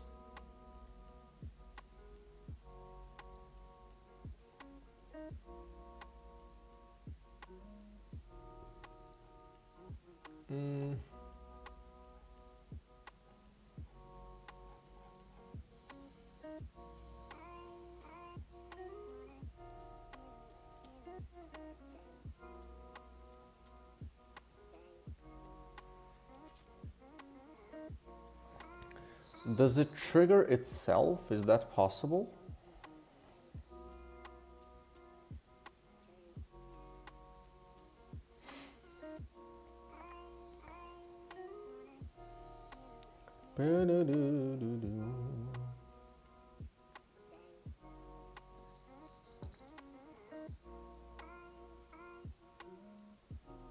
Yeah, this is annoying that you can't really check.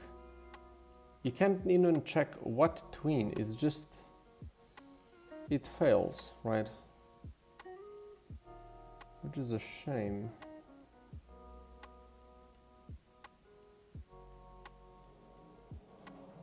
Yeah, could you give me a bit more warning, you know?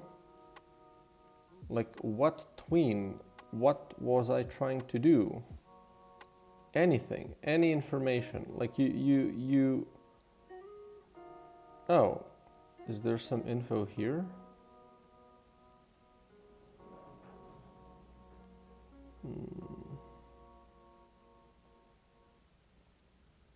There is some info here. Set local scale.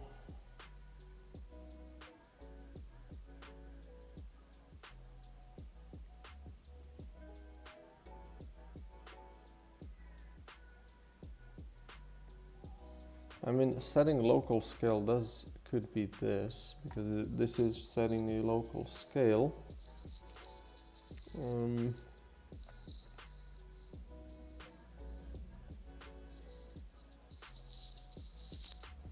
But maybe this should also have a set ID, and then we would call this shake delay tween, right? And then when death is called, we would do tween dot kill. I'll do this. Does that help it? Oh, sorry, man. Jesus, you were. When did you type this? My bad. I mean, maybe it wasn't long ago. It's just I missed it. Excuse me. Let me set my chat up there. As a solo indie developer, should I focus on creating games within a single genre to build expertise and a dedicated audience, or should I explore multiple genres to diversify my skills? So, if you're still here, essentially, I think I've been thinking about this a lot at some point as well, right? Should I only be creating roguelikes, top-down roguelikes, because I'm kind of honing my skills in this particular genre, right? And like you said, building up an audience and whatever. And I think it's definitely might be a safe choice-ish if you see that you have some success with it, right? But at the end of the day, you have to enjoy that as well, right? If you're just doing this because it makes more sense, I think you can fall into the trap of, how do you say, not enjoying development, and then you're gonna make shit games, whatever you do, right?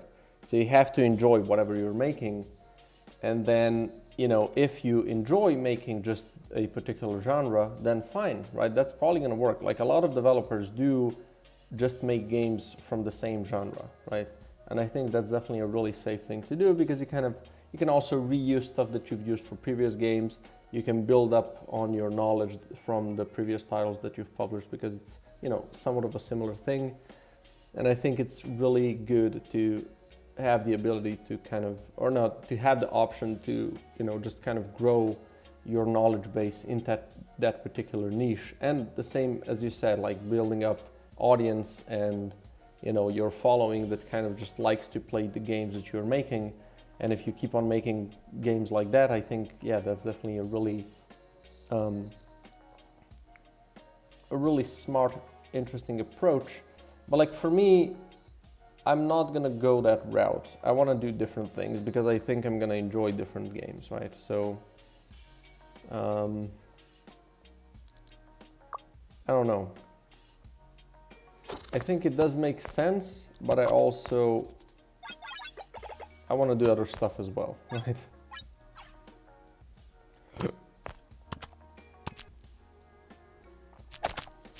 It's still happening. Whatever.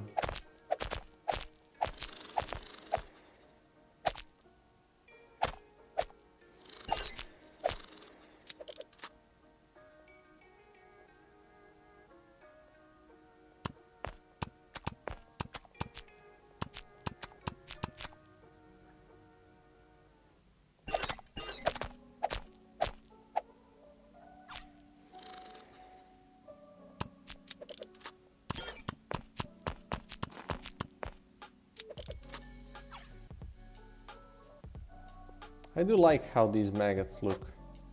And you can really quickly, if you're not careful, you can really quickly get into danger. What the hell was this? What is happening with performance today?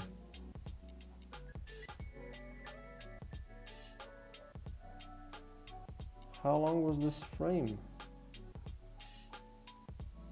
3.5 seconds. For this.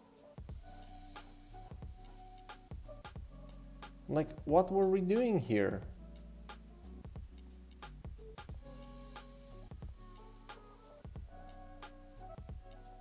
What am I missing here? So what is happening here? Log string to console. What did we log? Like 20 billion things?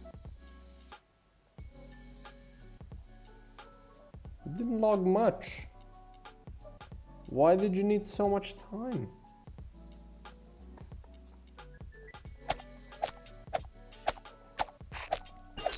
You know, this is something that I'm also learning newly.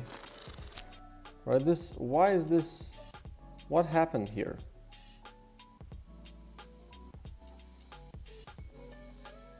What the hell happened here? Like, I know this wasn't a complex operation, so it's just this. Like, what is this? Where is this coming from? And it's not doing much, it's just like every now and again, it's logging a string to console. And what are these? What are all of these? GCLOC. Brother.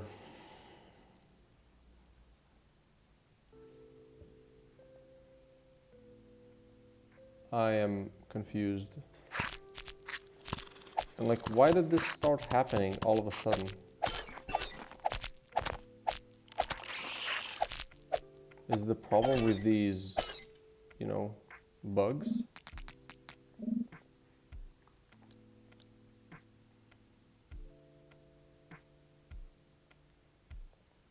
Okay, what if I do egg? What if I... Wait, was it a problem because I had the thing opened up there? I mean, honestly, I hope that was the problem, but like, it would also make zero sense. That wasn't the problem.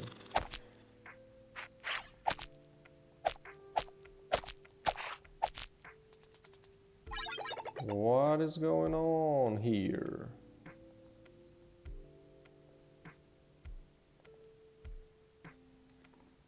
So egg, you spawn a maggot. What if you spawn a critter yet again?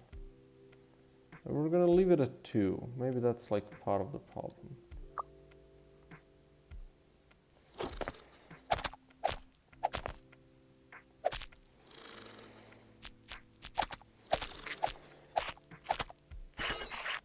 Why is this all of a sudden a problem? This was never an issue.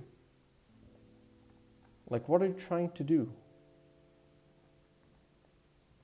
What if I just, okay. Let's leave it like this for now. And let's check if it happens again. And then we're just gonna ignore that tween and see if that helps it.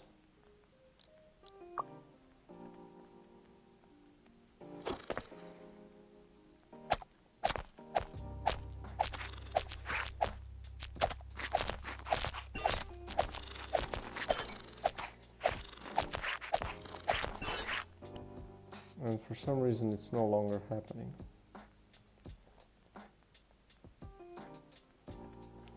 Who's crazy here?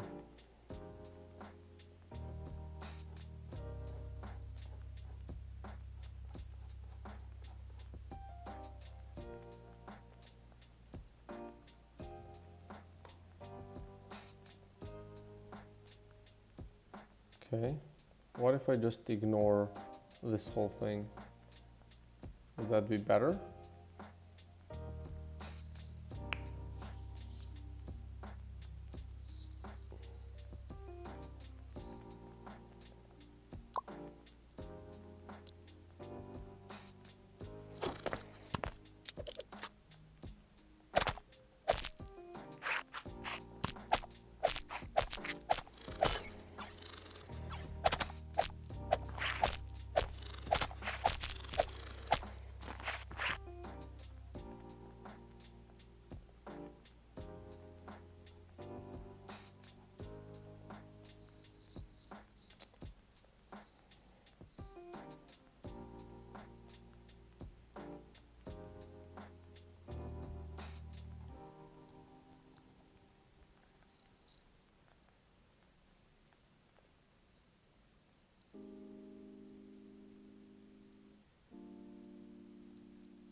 This shit is gonna be the death of me.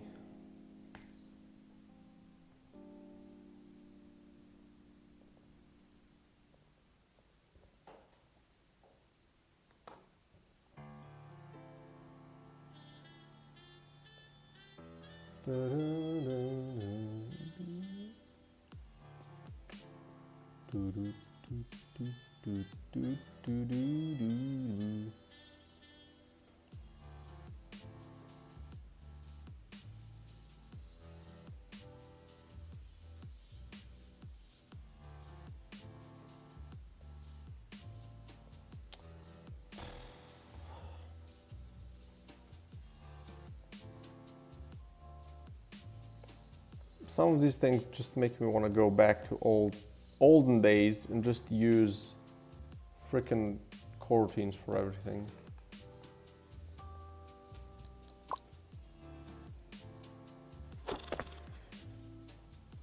Okay, what was this initial thing? I think this does make sense. Because this is... Okay, loading and then pulling a bunch of crap, which makes sense. Okay, that's fine.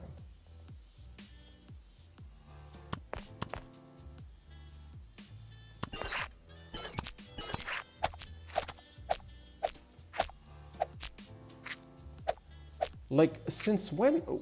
What did I change today to make the tween library?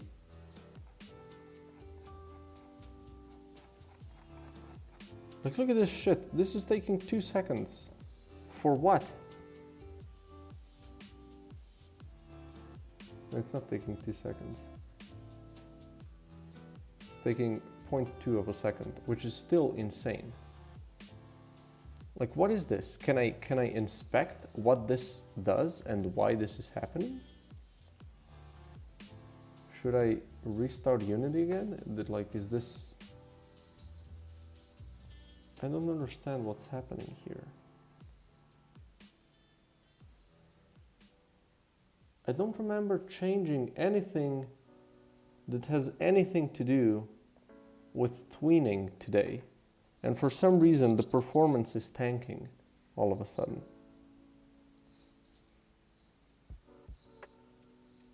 Like, what is destroying the performance? I don't think I changed anything.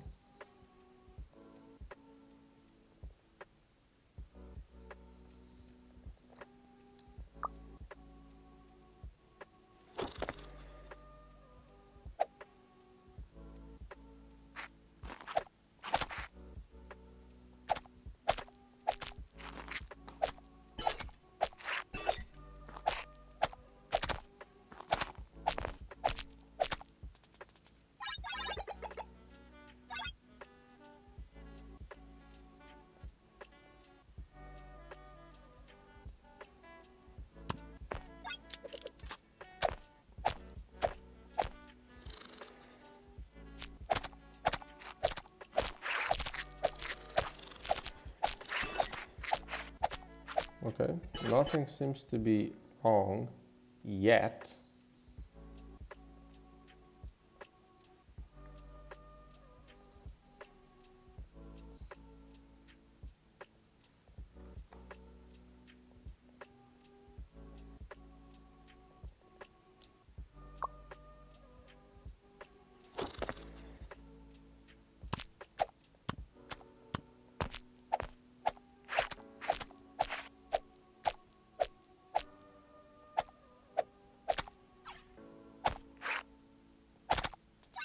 Okay.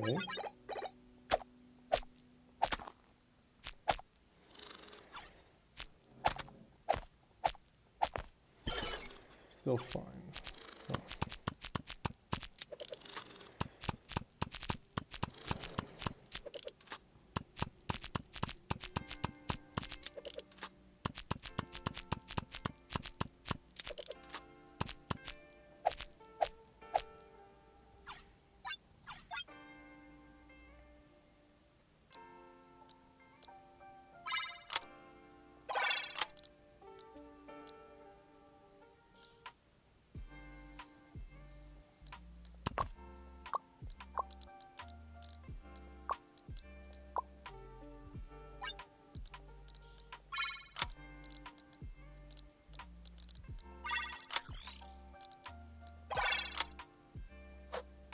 Hmm.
Yeah, okay. Well,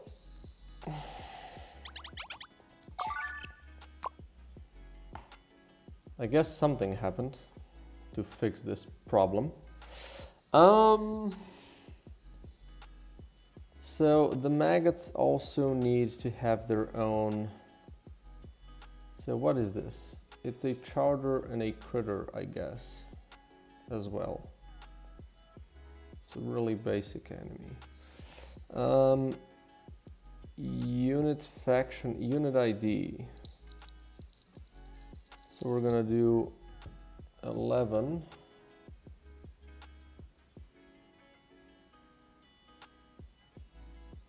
We're gonna just do this. So we're gonna do maggot is 11.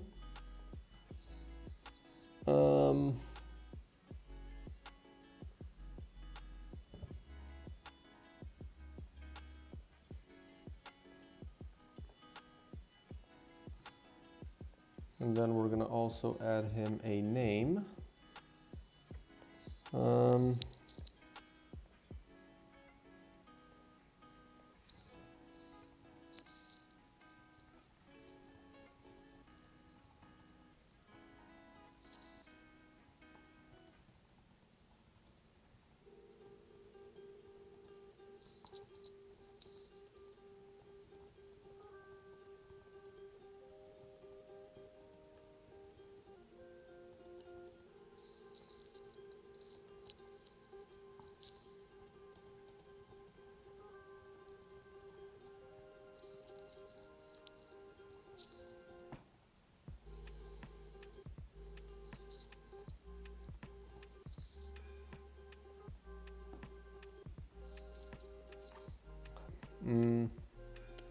Let's see, units.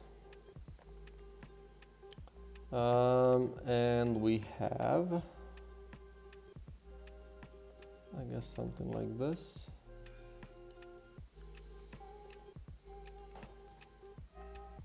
Maggot. Someone left the dinner. Someone didn't finish their dinner. We're gonna call this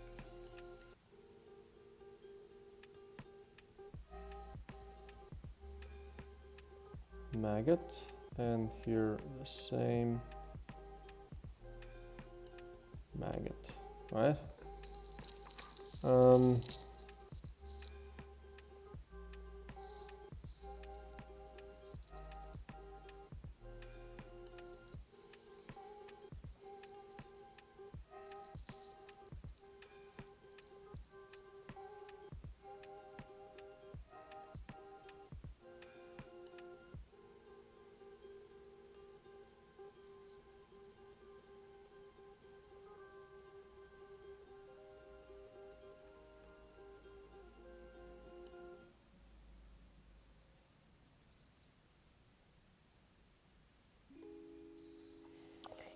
And then we're gonna also create the Nidoswarm, but like we're not gonna call it Nidoswarm, obviously. Let's call it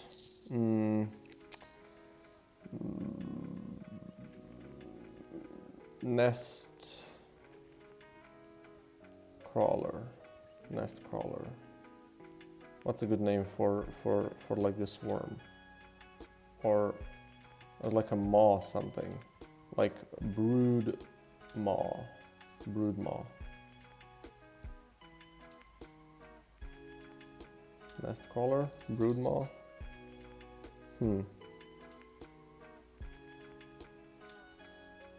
Brood.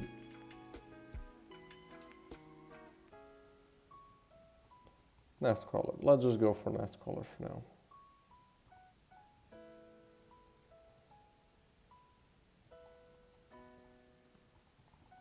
There we go. So nest crawler.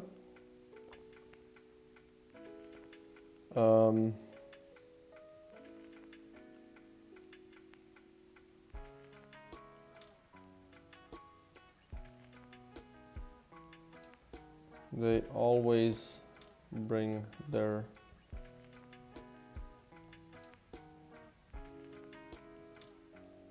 These are the worst party guests. They always bring their whole extended family with them.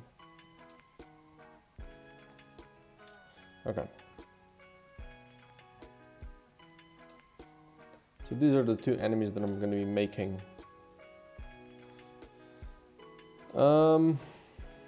Let's go to string tables, units, and let's open this and pull. It worked! Praise Jeebus. Great. Nest crawler. And maggot, yeah. So we can then fix, where is it? Prefabs, enemies, neutral, maggot. We can also fix this one. Maggot name and maggot description. Close-up image. We're gonna add a new one.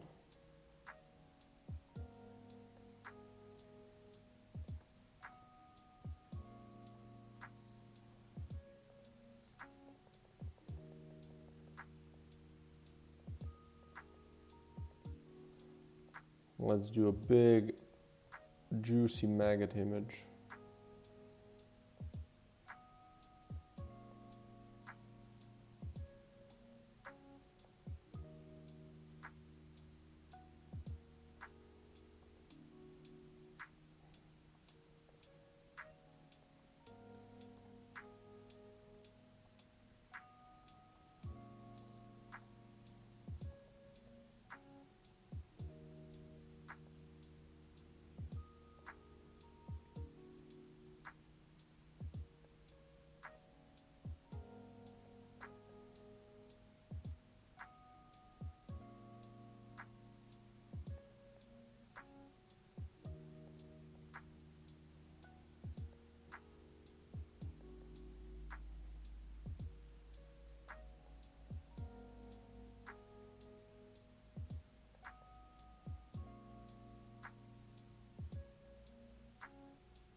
Whatever, like this is gonna get changed later.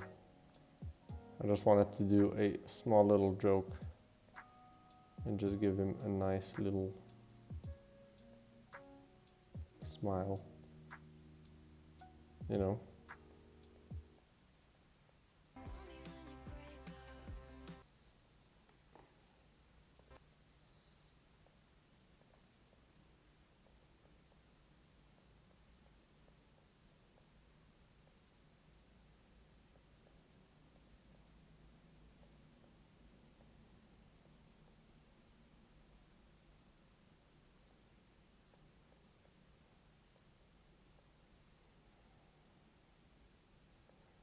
There you go. I don't know why I'm doing this. It's just, I'm just having fun with it.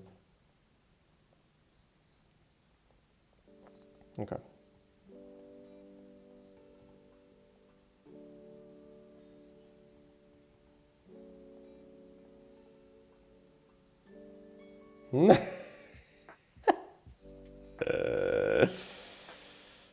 Goofy ass.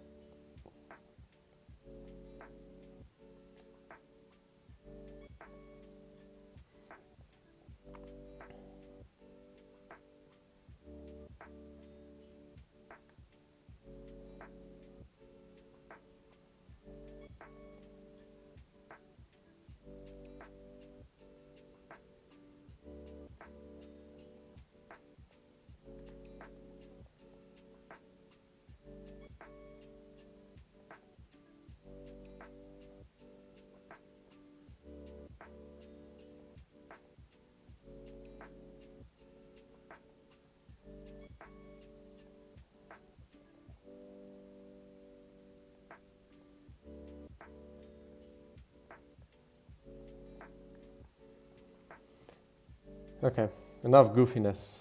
Let's add this image in.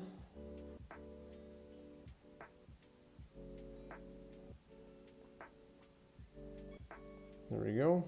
Apply. And we can give this to the maggot. Where is it? Mr. Maggot. I'm gonna give you this image.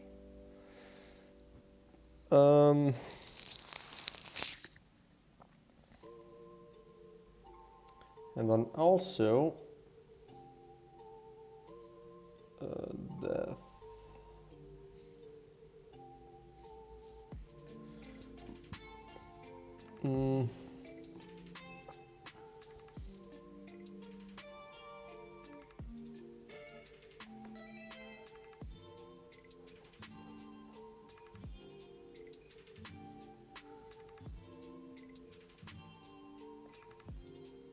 I know a handle stat somewhere here.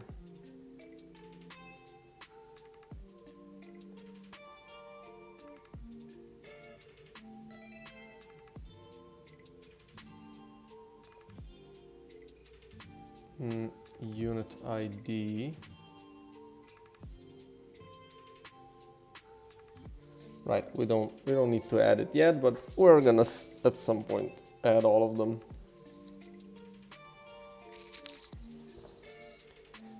Oh boy. Okay. I need a little bit of pick-me-up.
Okay.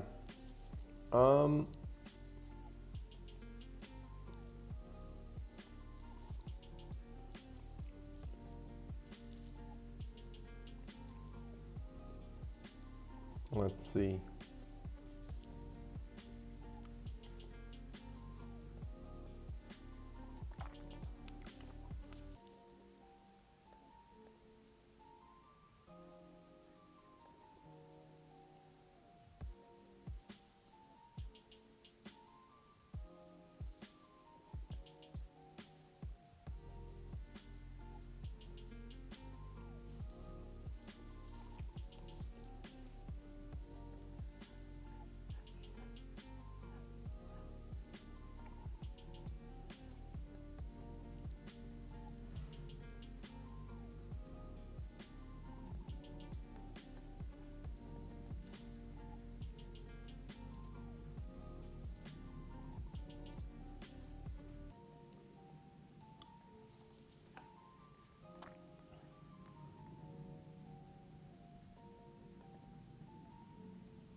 Okay, so what I'm thinking is, what if I make just try to make a drawing of these worms.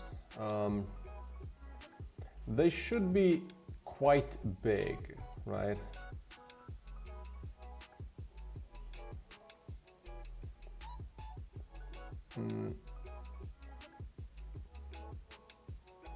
Like something that's not weird if something like this pops out of it, right? Like if I just take this top part, right? I think it should be, you know, like this big-ish.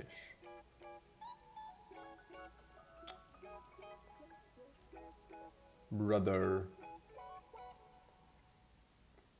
Maybe like this.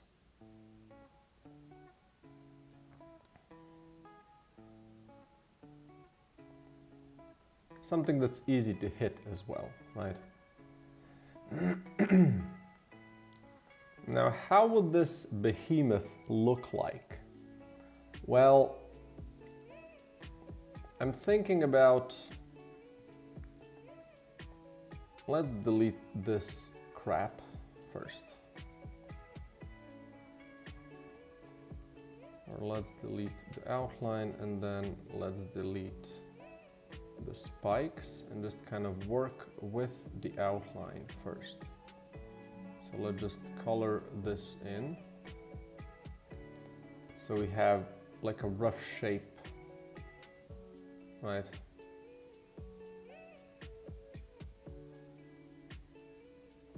Of this worm, right? How big is the normal enemy? I just wanted to have it here as a reference. And maybe like a big enemy on the other side as well. There we go.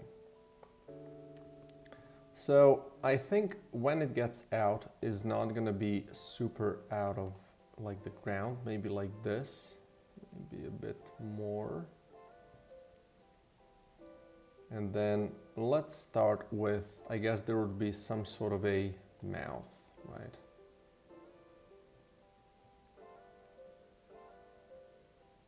Like this. But these should definitely have a shape below, like a rounded shape below, right?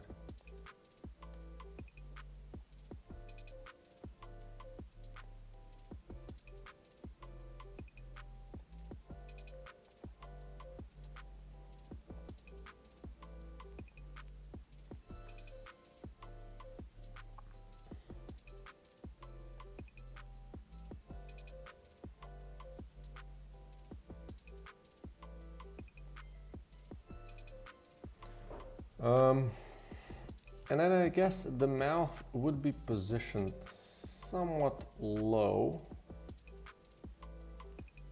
Then we would have, you know, I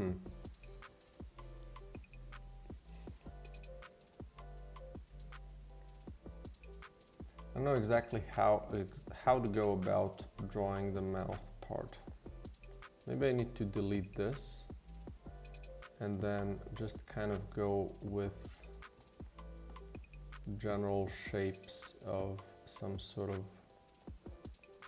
like outside part, right?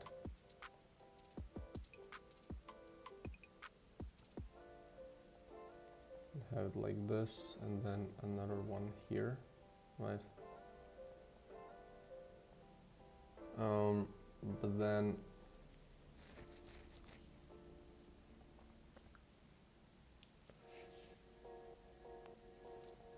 I'm gonna take another bite.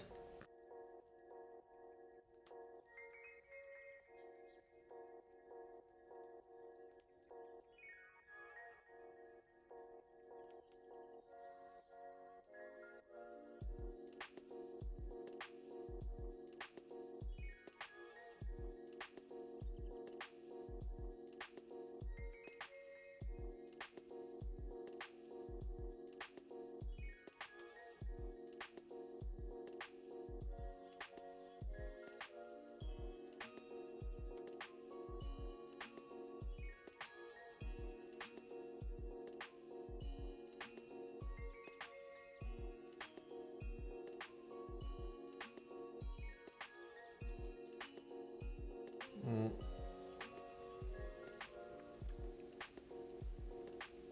Yeah, doesn't look that good. Maybe it would need some sort of a like some sort of a, you know, spikes that he kind of throws out, right?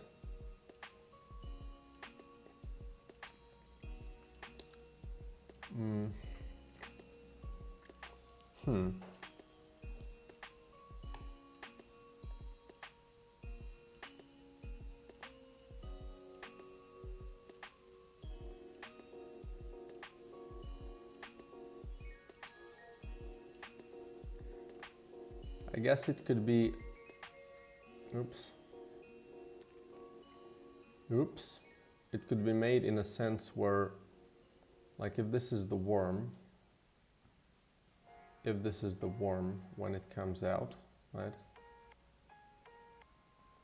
Like it has these front fangs facing like that, right? And then like the mouth is, you know, here in the middle.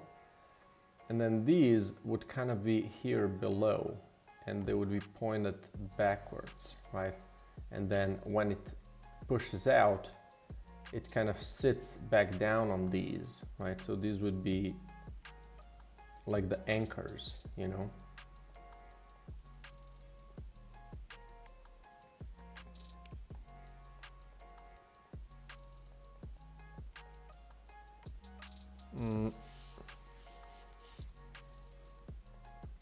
Okay, let's do this.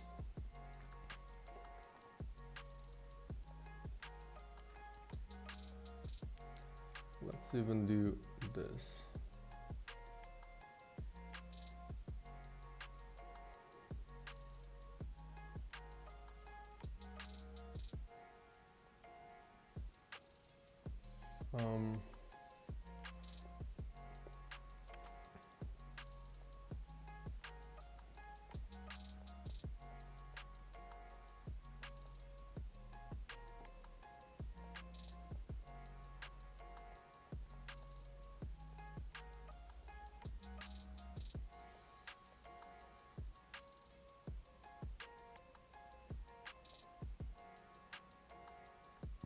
Something like that, I guess, ish.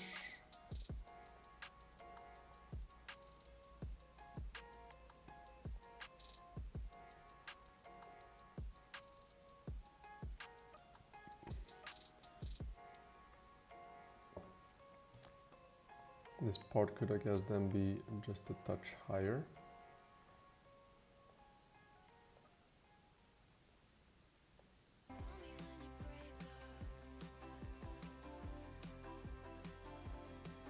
Where's my... It's essentially just a hole with these... Why are they... Jesus Christ. Okay.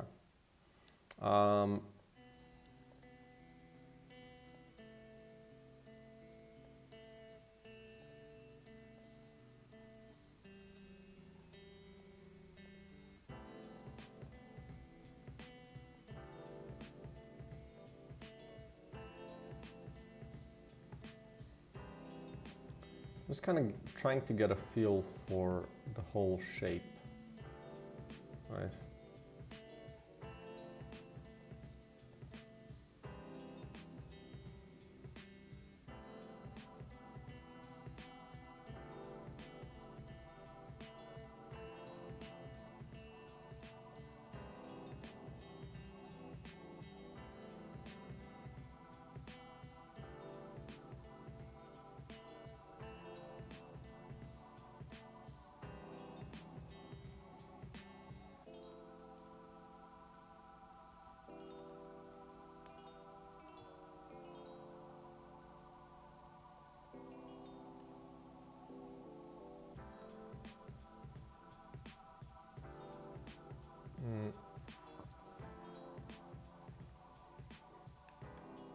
Like the base, right, of the mouth.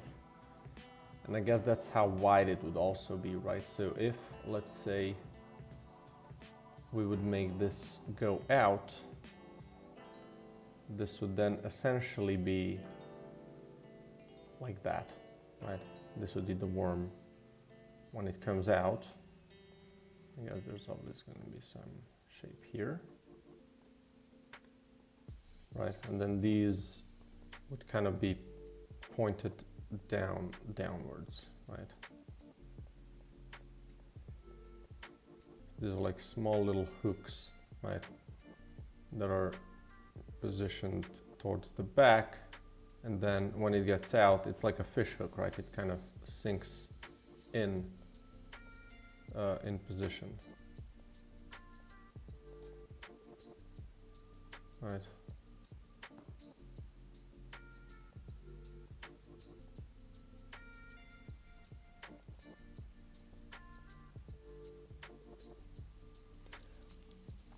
So,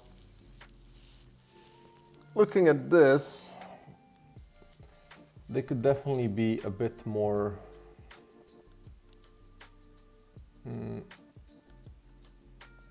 or maybe we could just make more of them, you know,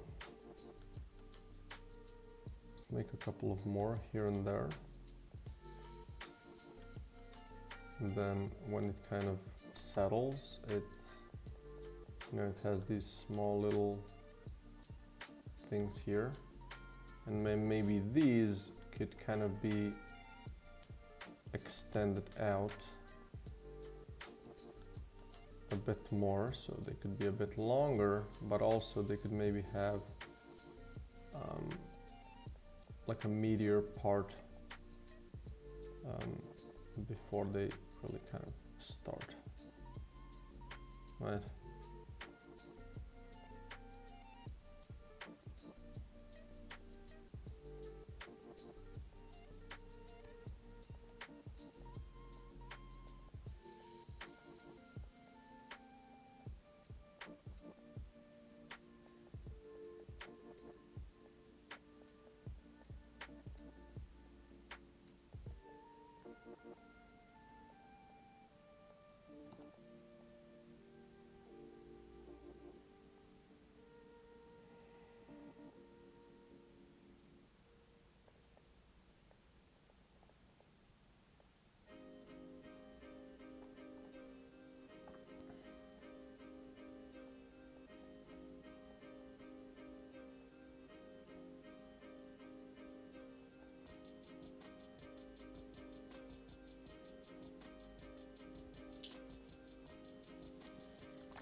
But yeah, then this part could also kind of extend up. Maybe it's like a mouth, right? So it doesn't have to be like a triple mouth, because I think that's going to be a bit too much work. But I could have I can do this on a separate layer. So I would have a mouth like this-ish.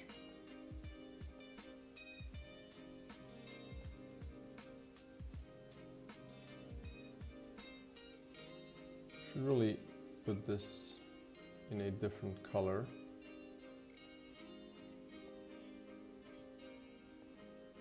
So I can see what I'm doing.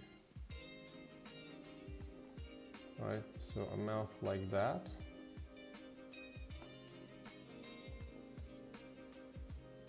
Right, kind of extends down here as well.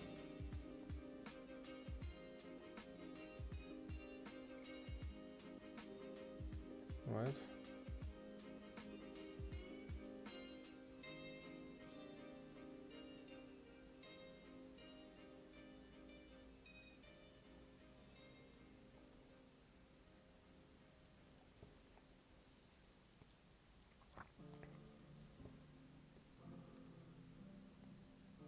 Although it does seem like this should be bigger,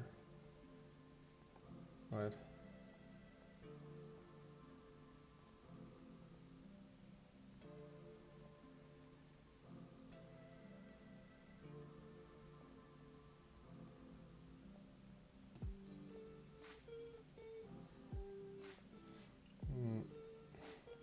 to this so I know this is a different thing.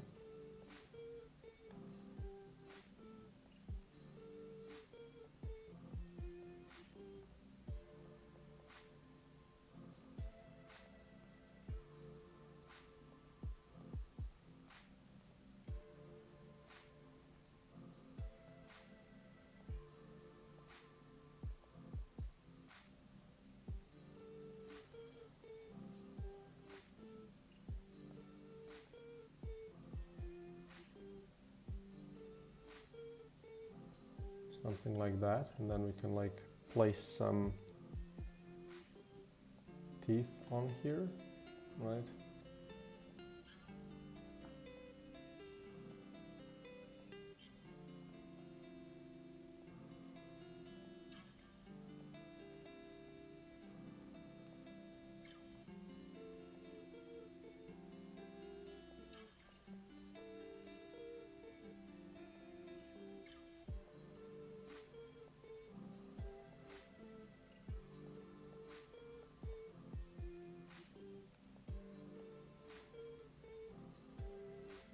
Right.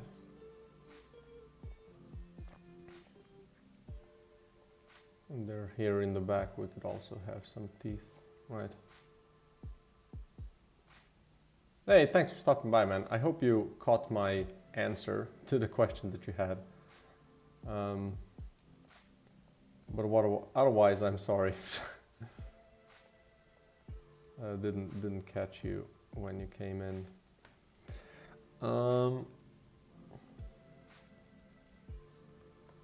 So something like this. Maybe this part just feels a bit too rounded. Maybe something like that, rather. Right? And like I could put this on top of here, right? That would essentially how it would come out, right? Then we could also shape it a bit more, right? So it wouldn't have to be this soft kind of shape, but it could be more jagged.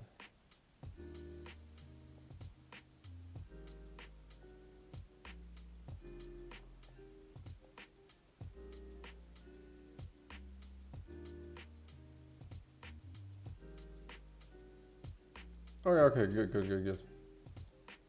All good, man. Like this.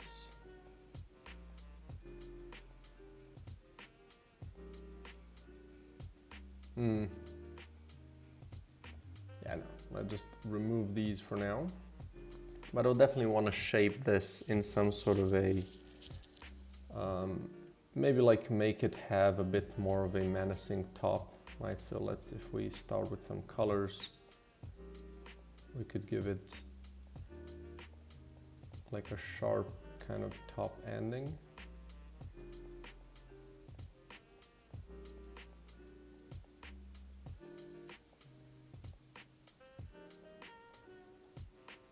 So it has like a more of a well, sharp top.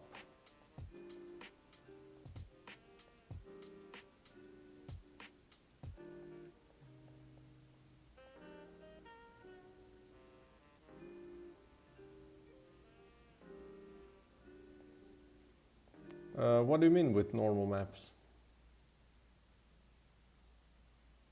I mean, I could make normal maps for like for some effects, but it's just I'm doing like a different kind of approach for these lighting effects, and it just doesn't, you know, doesn't work for me.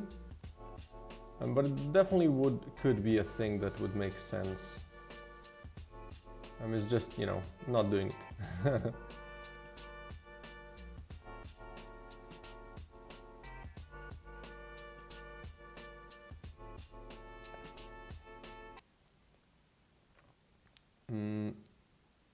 Yeah, so something like this, and then we could like have a really rough edge.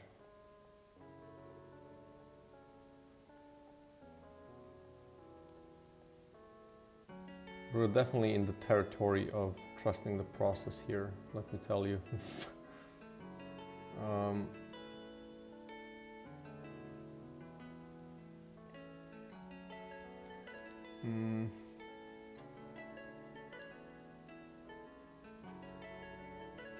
No, I understand how they work. It's just the problem is that I'm using a much simpler approach with a shader that I wrote to kind of not have to use normal maps. It would make some things look better, but it will also be a lot more work to make normal maps for everything. So I'm just kind of using a different approach, I guess. You know, this part could also be like a meaty part.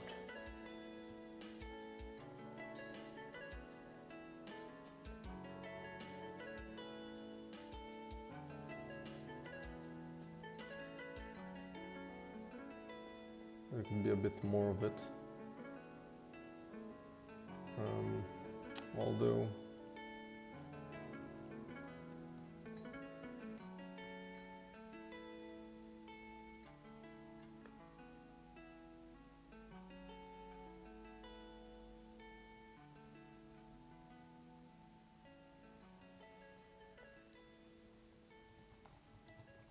free normal map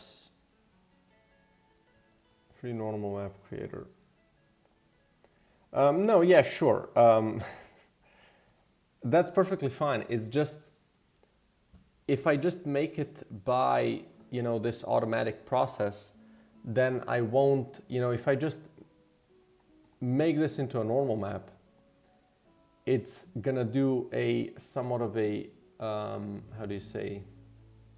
It's gonna do a generic process over it that I essentially already achieve with my shader.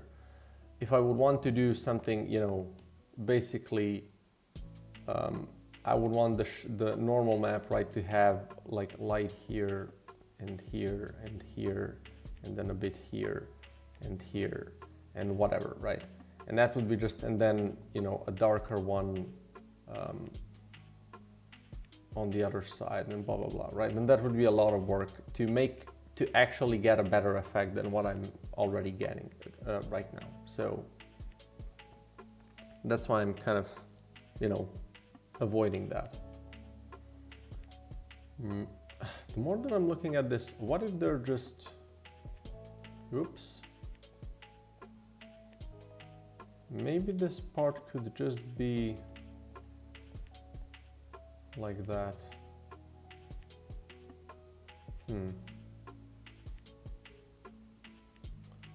Or what if this main part is like this? Right?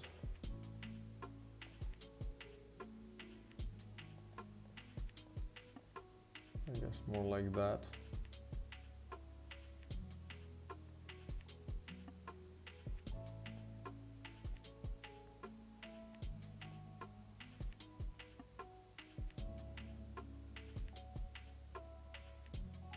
Not get angry? I'm not angry, man.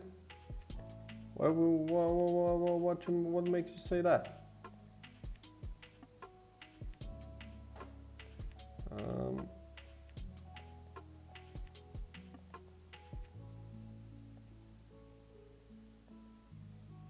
Oh, you know, that's yeah, that's probably not connected. Definitely struggling with a bit of, how do you say, being tired. But yeah, essentially, I'm just trying to kind of get a bit more work in before I get a kid, which should be happening any day now. And I'm just kind of, I don't know.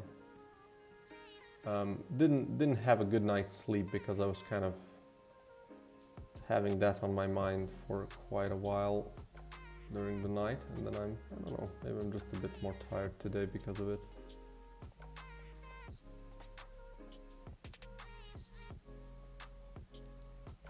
Nope, don't like this. can just use this as a shade. Could make more sense. This or this? I guess like this. Okay. Let's do something similar here. Like I'm not even sure if this is the final form, but I guess it kind of is, right? I'm just gonna try to draw the thing and then see if I can use it.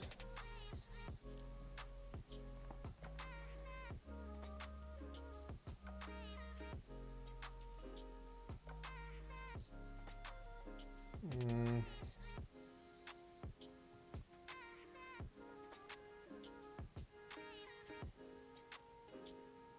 could be a bit lower, perhaps.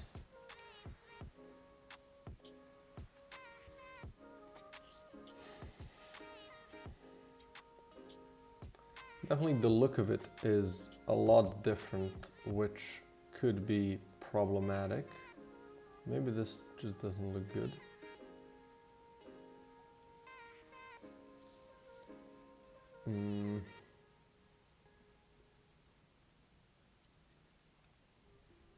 Maybe this part of the main thing is a little annoying.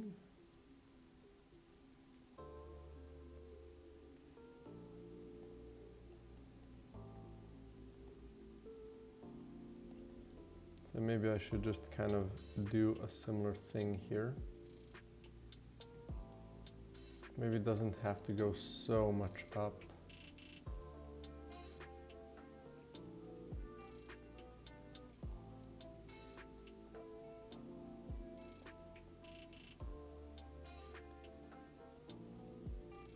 Okay, let's just see. If it starts from somewhere here,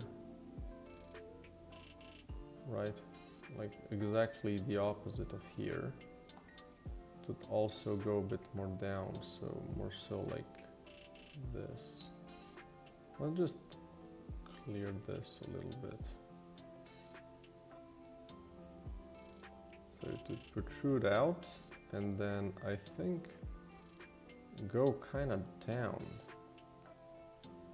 More so than up.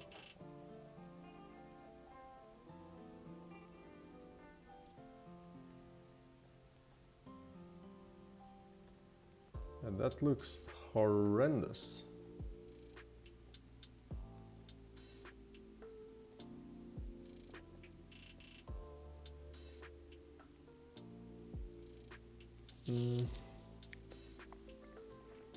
Definitely looks too high.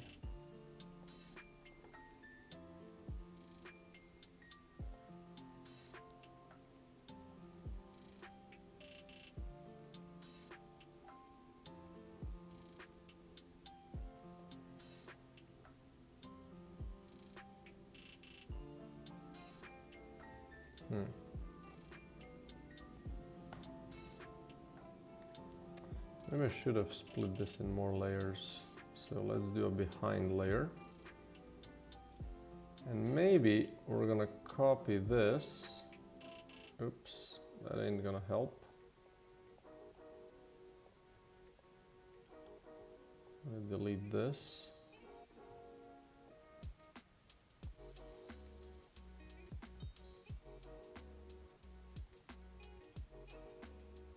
Or just do that.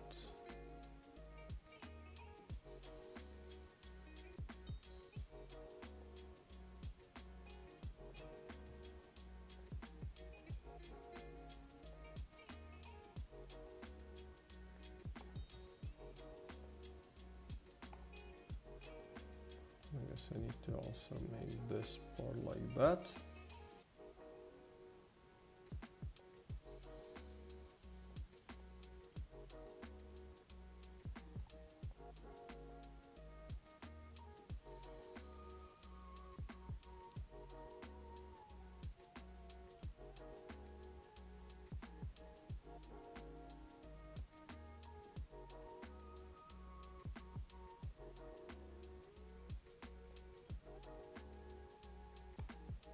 Oh, but this is wrong. This should actually be like that.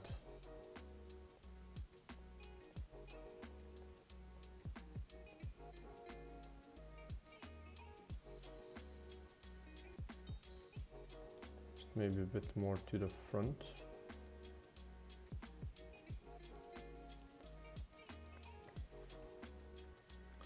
Then we can delete this and maybe just copy this for now.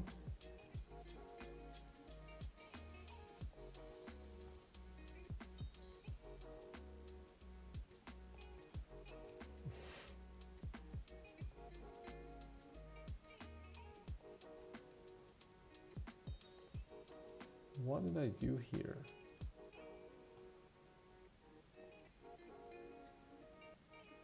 Okay, thank you.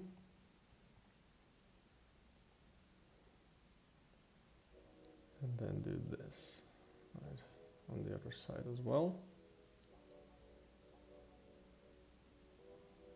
So this one might even have to be a bit more like that.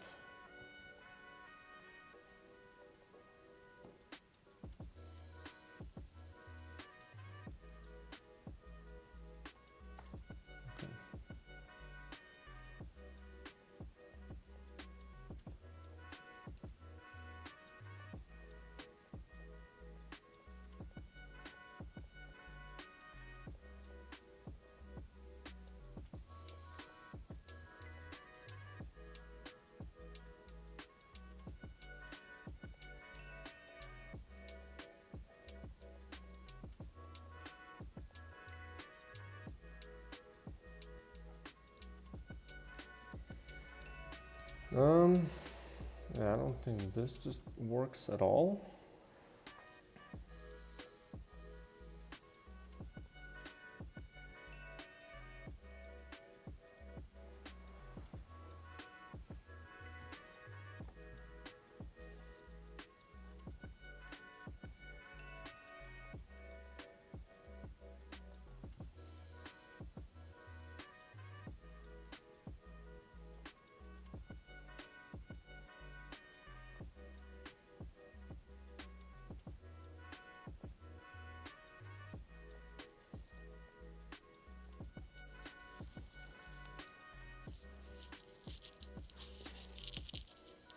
Oh damn, I'm gonna have to go. Jesus. But yeah, I think I'm gonna continue working on this week. If I'm gonna be able to finish it this week, this would be really good. Then I also need to do some sounds for the maggots still. Maybe some smaller death effects, so it's like not so big, or like hit effects, because they're kind of a little big. And then if I can make this Nidus worm, this one would obviously be a lot more work, because it's more, it's basically like an elite enemy, right? So I think it's fine if I work on it a bit more. But the way, I think I just needed to have it, you know, to be able to spawn him. So it spawns, so it like bursts out and then sinks back down. And then the other thing it needs to do is... Wait, is this needed here? No. What is this? Is main?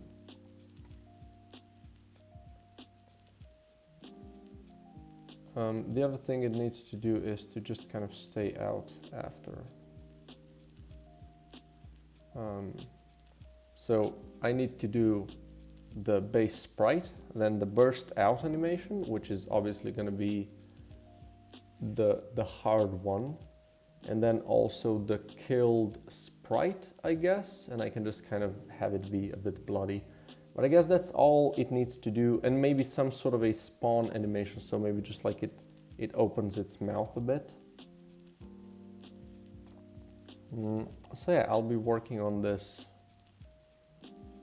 and hopefully I can finish it this week if the baby doesn't come before that.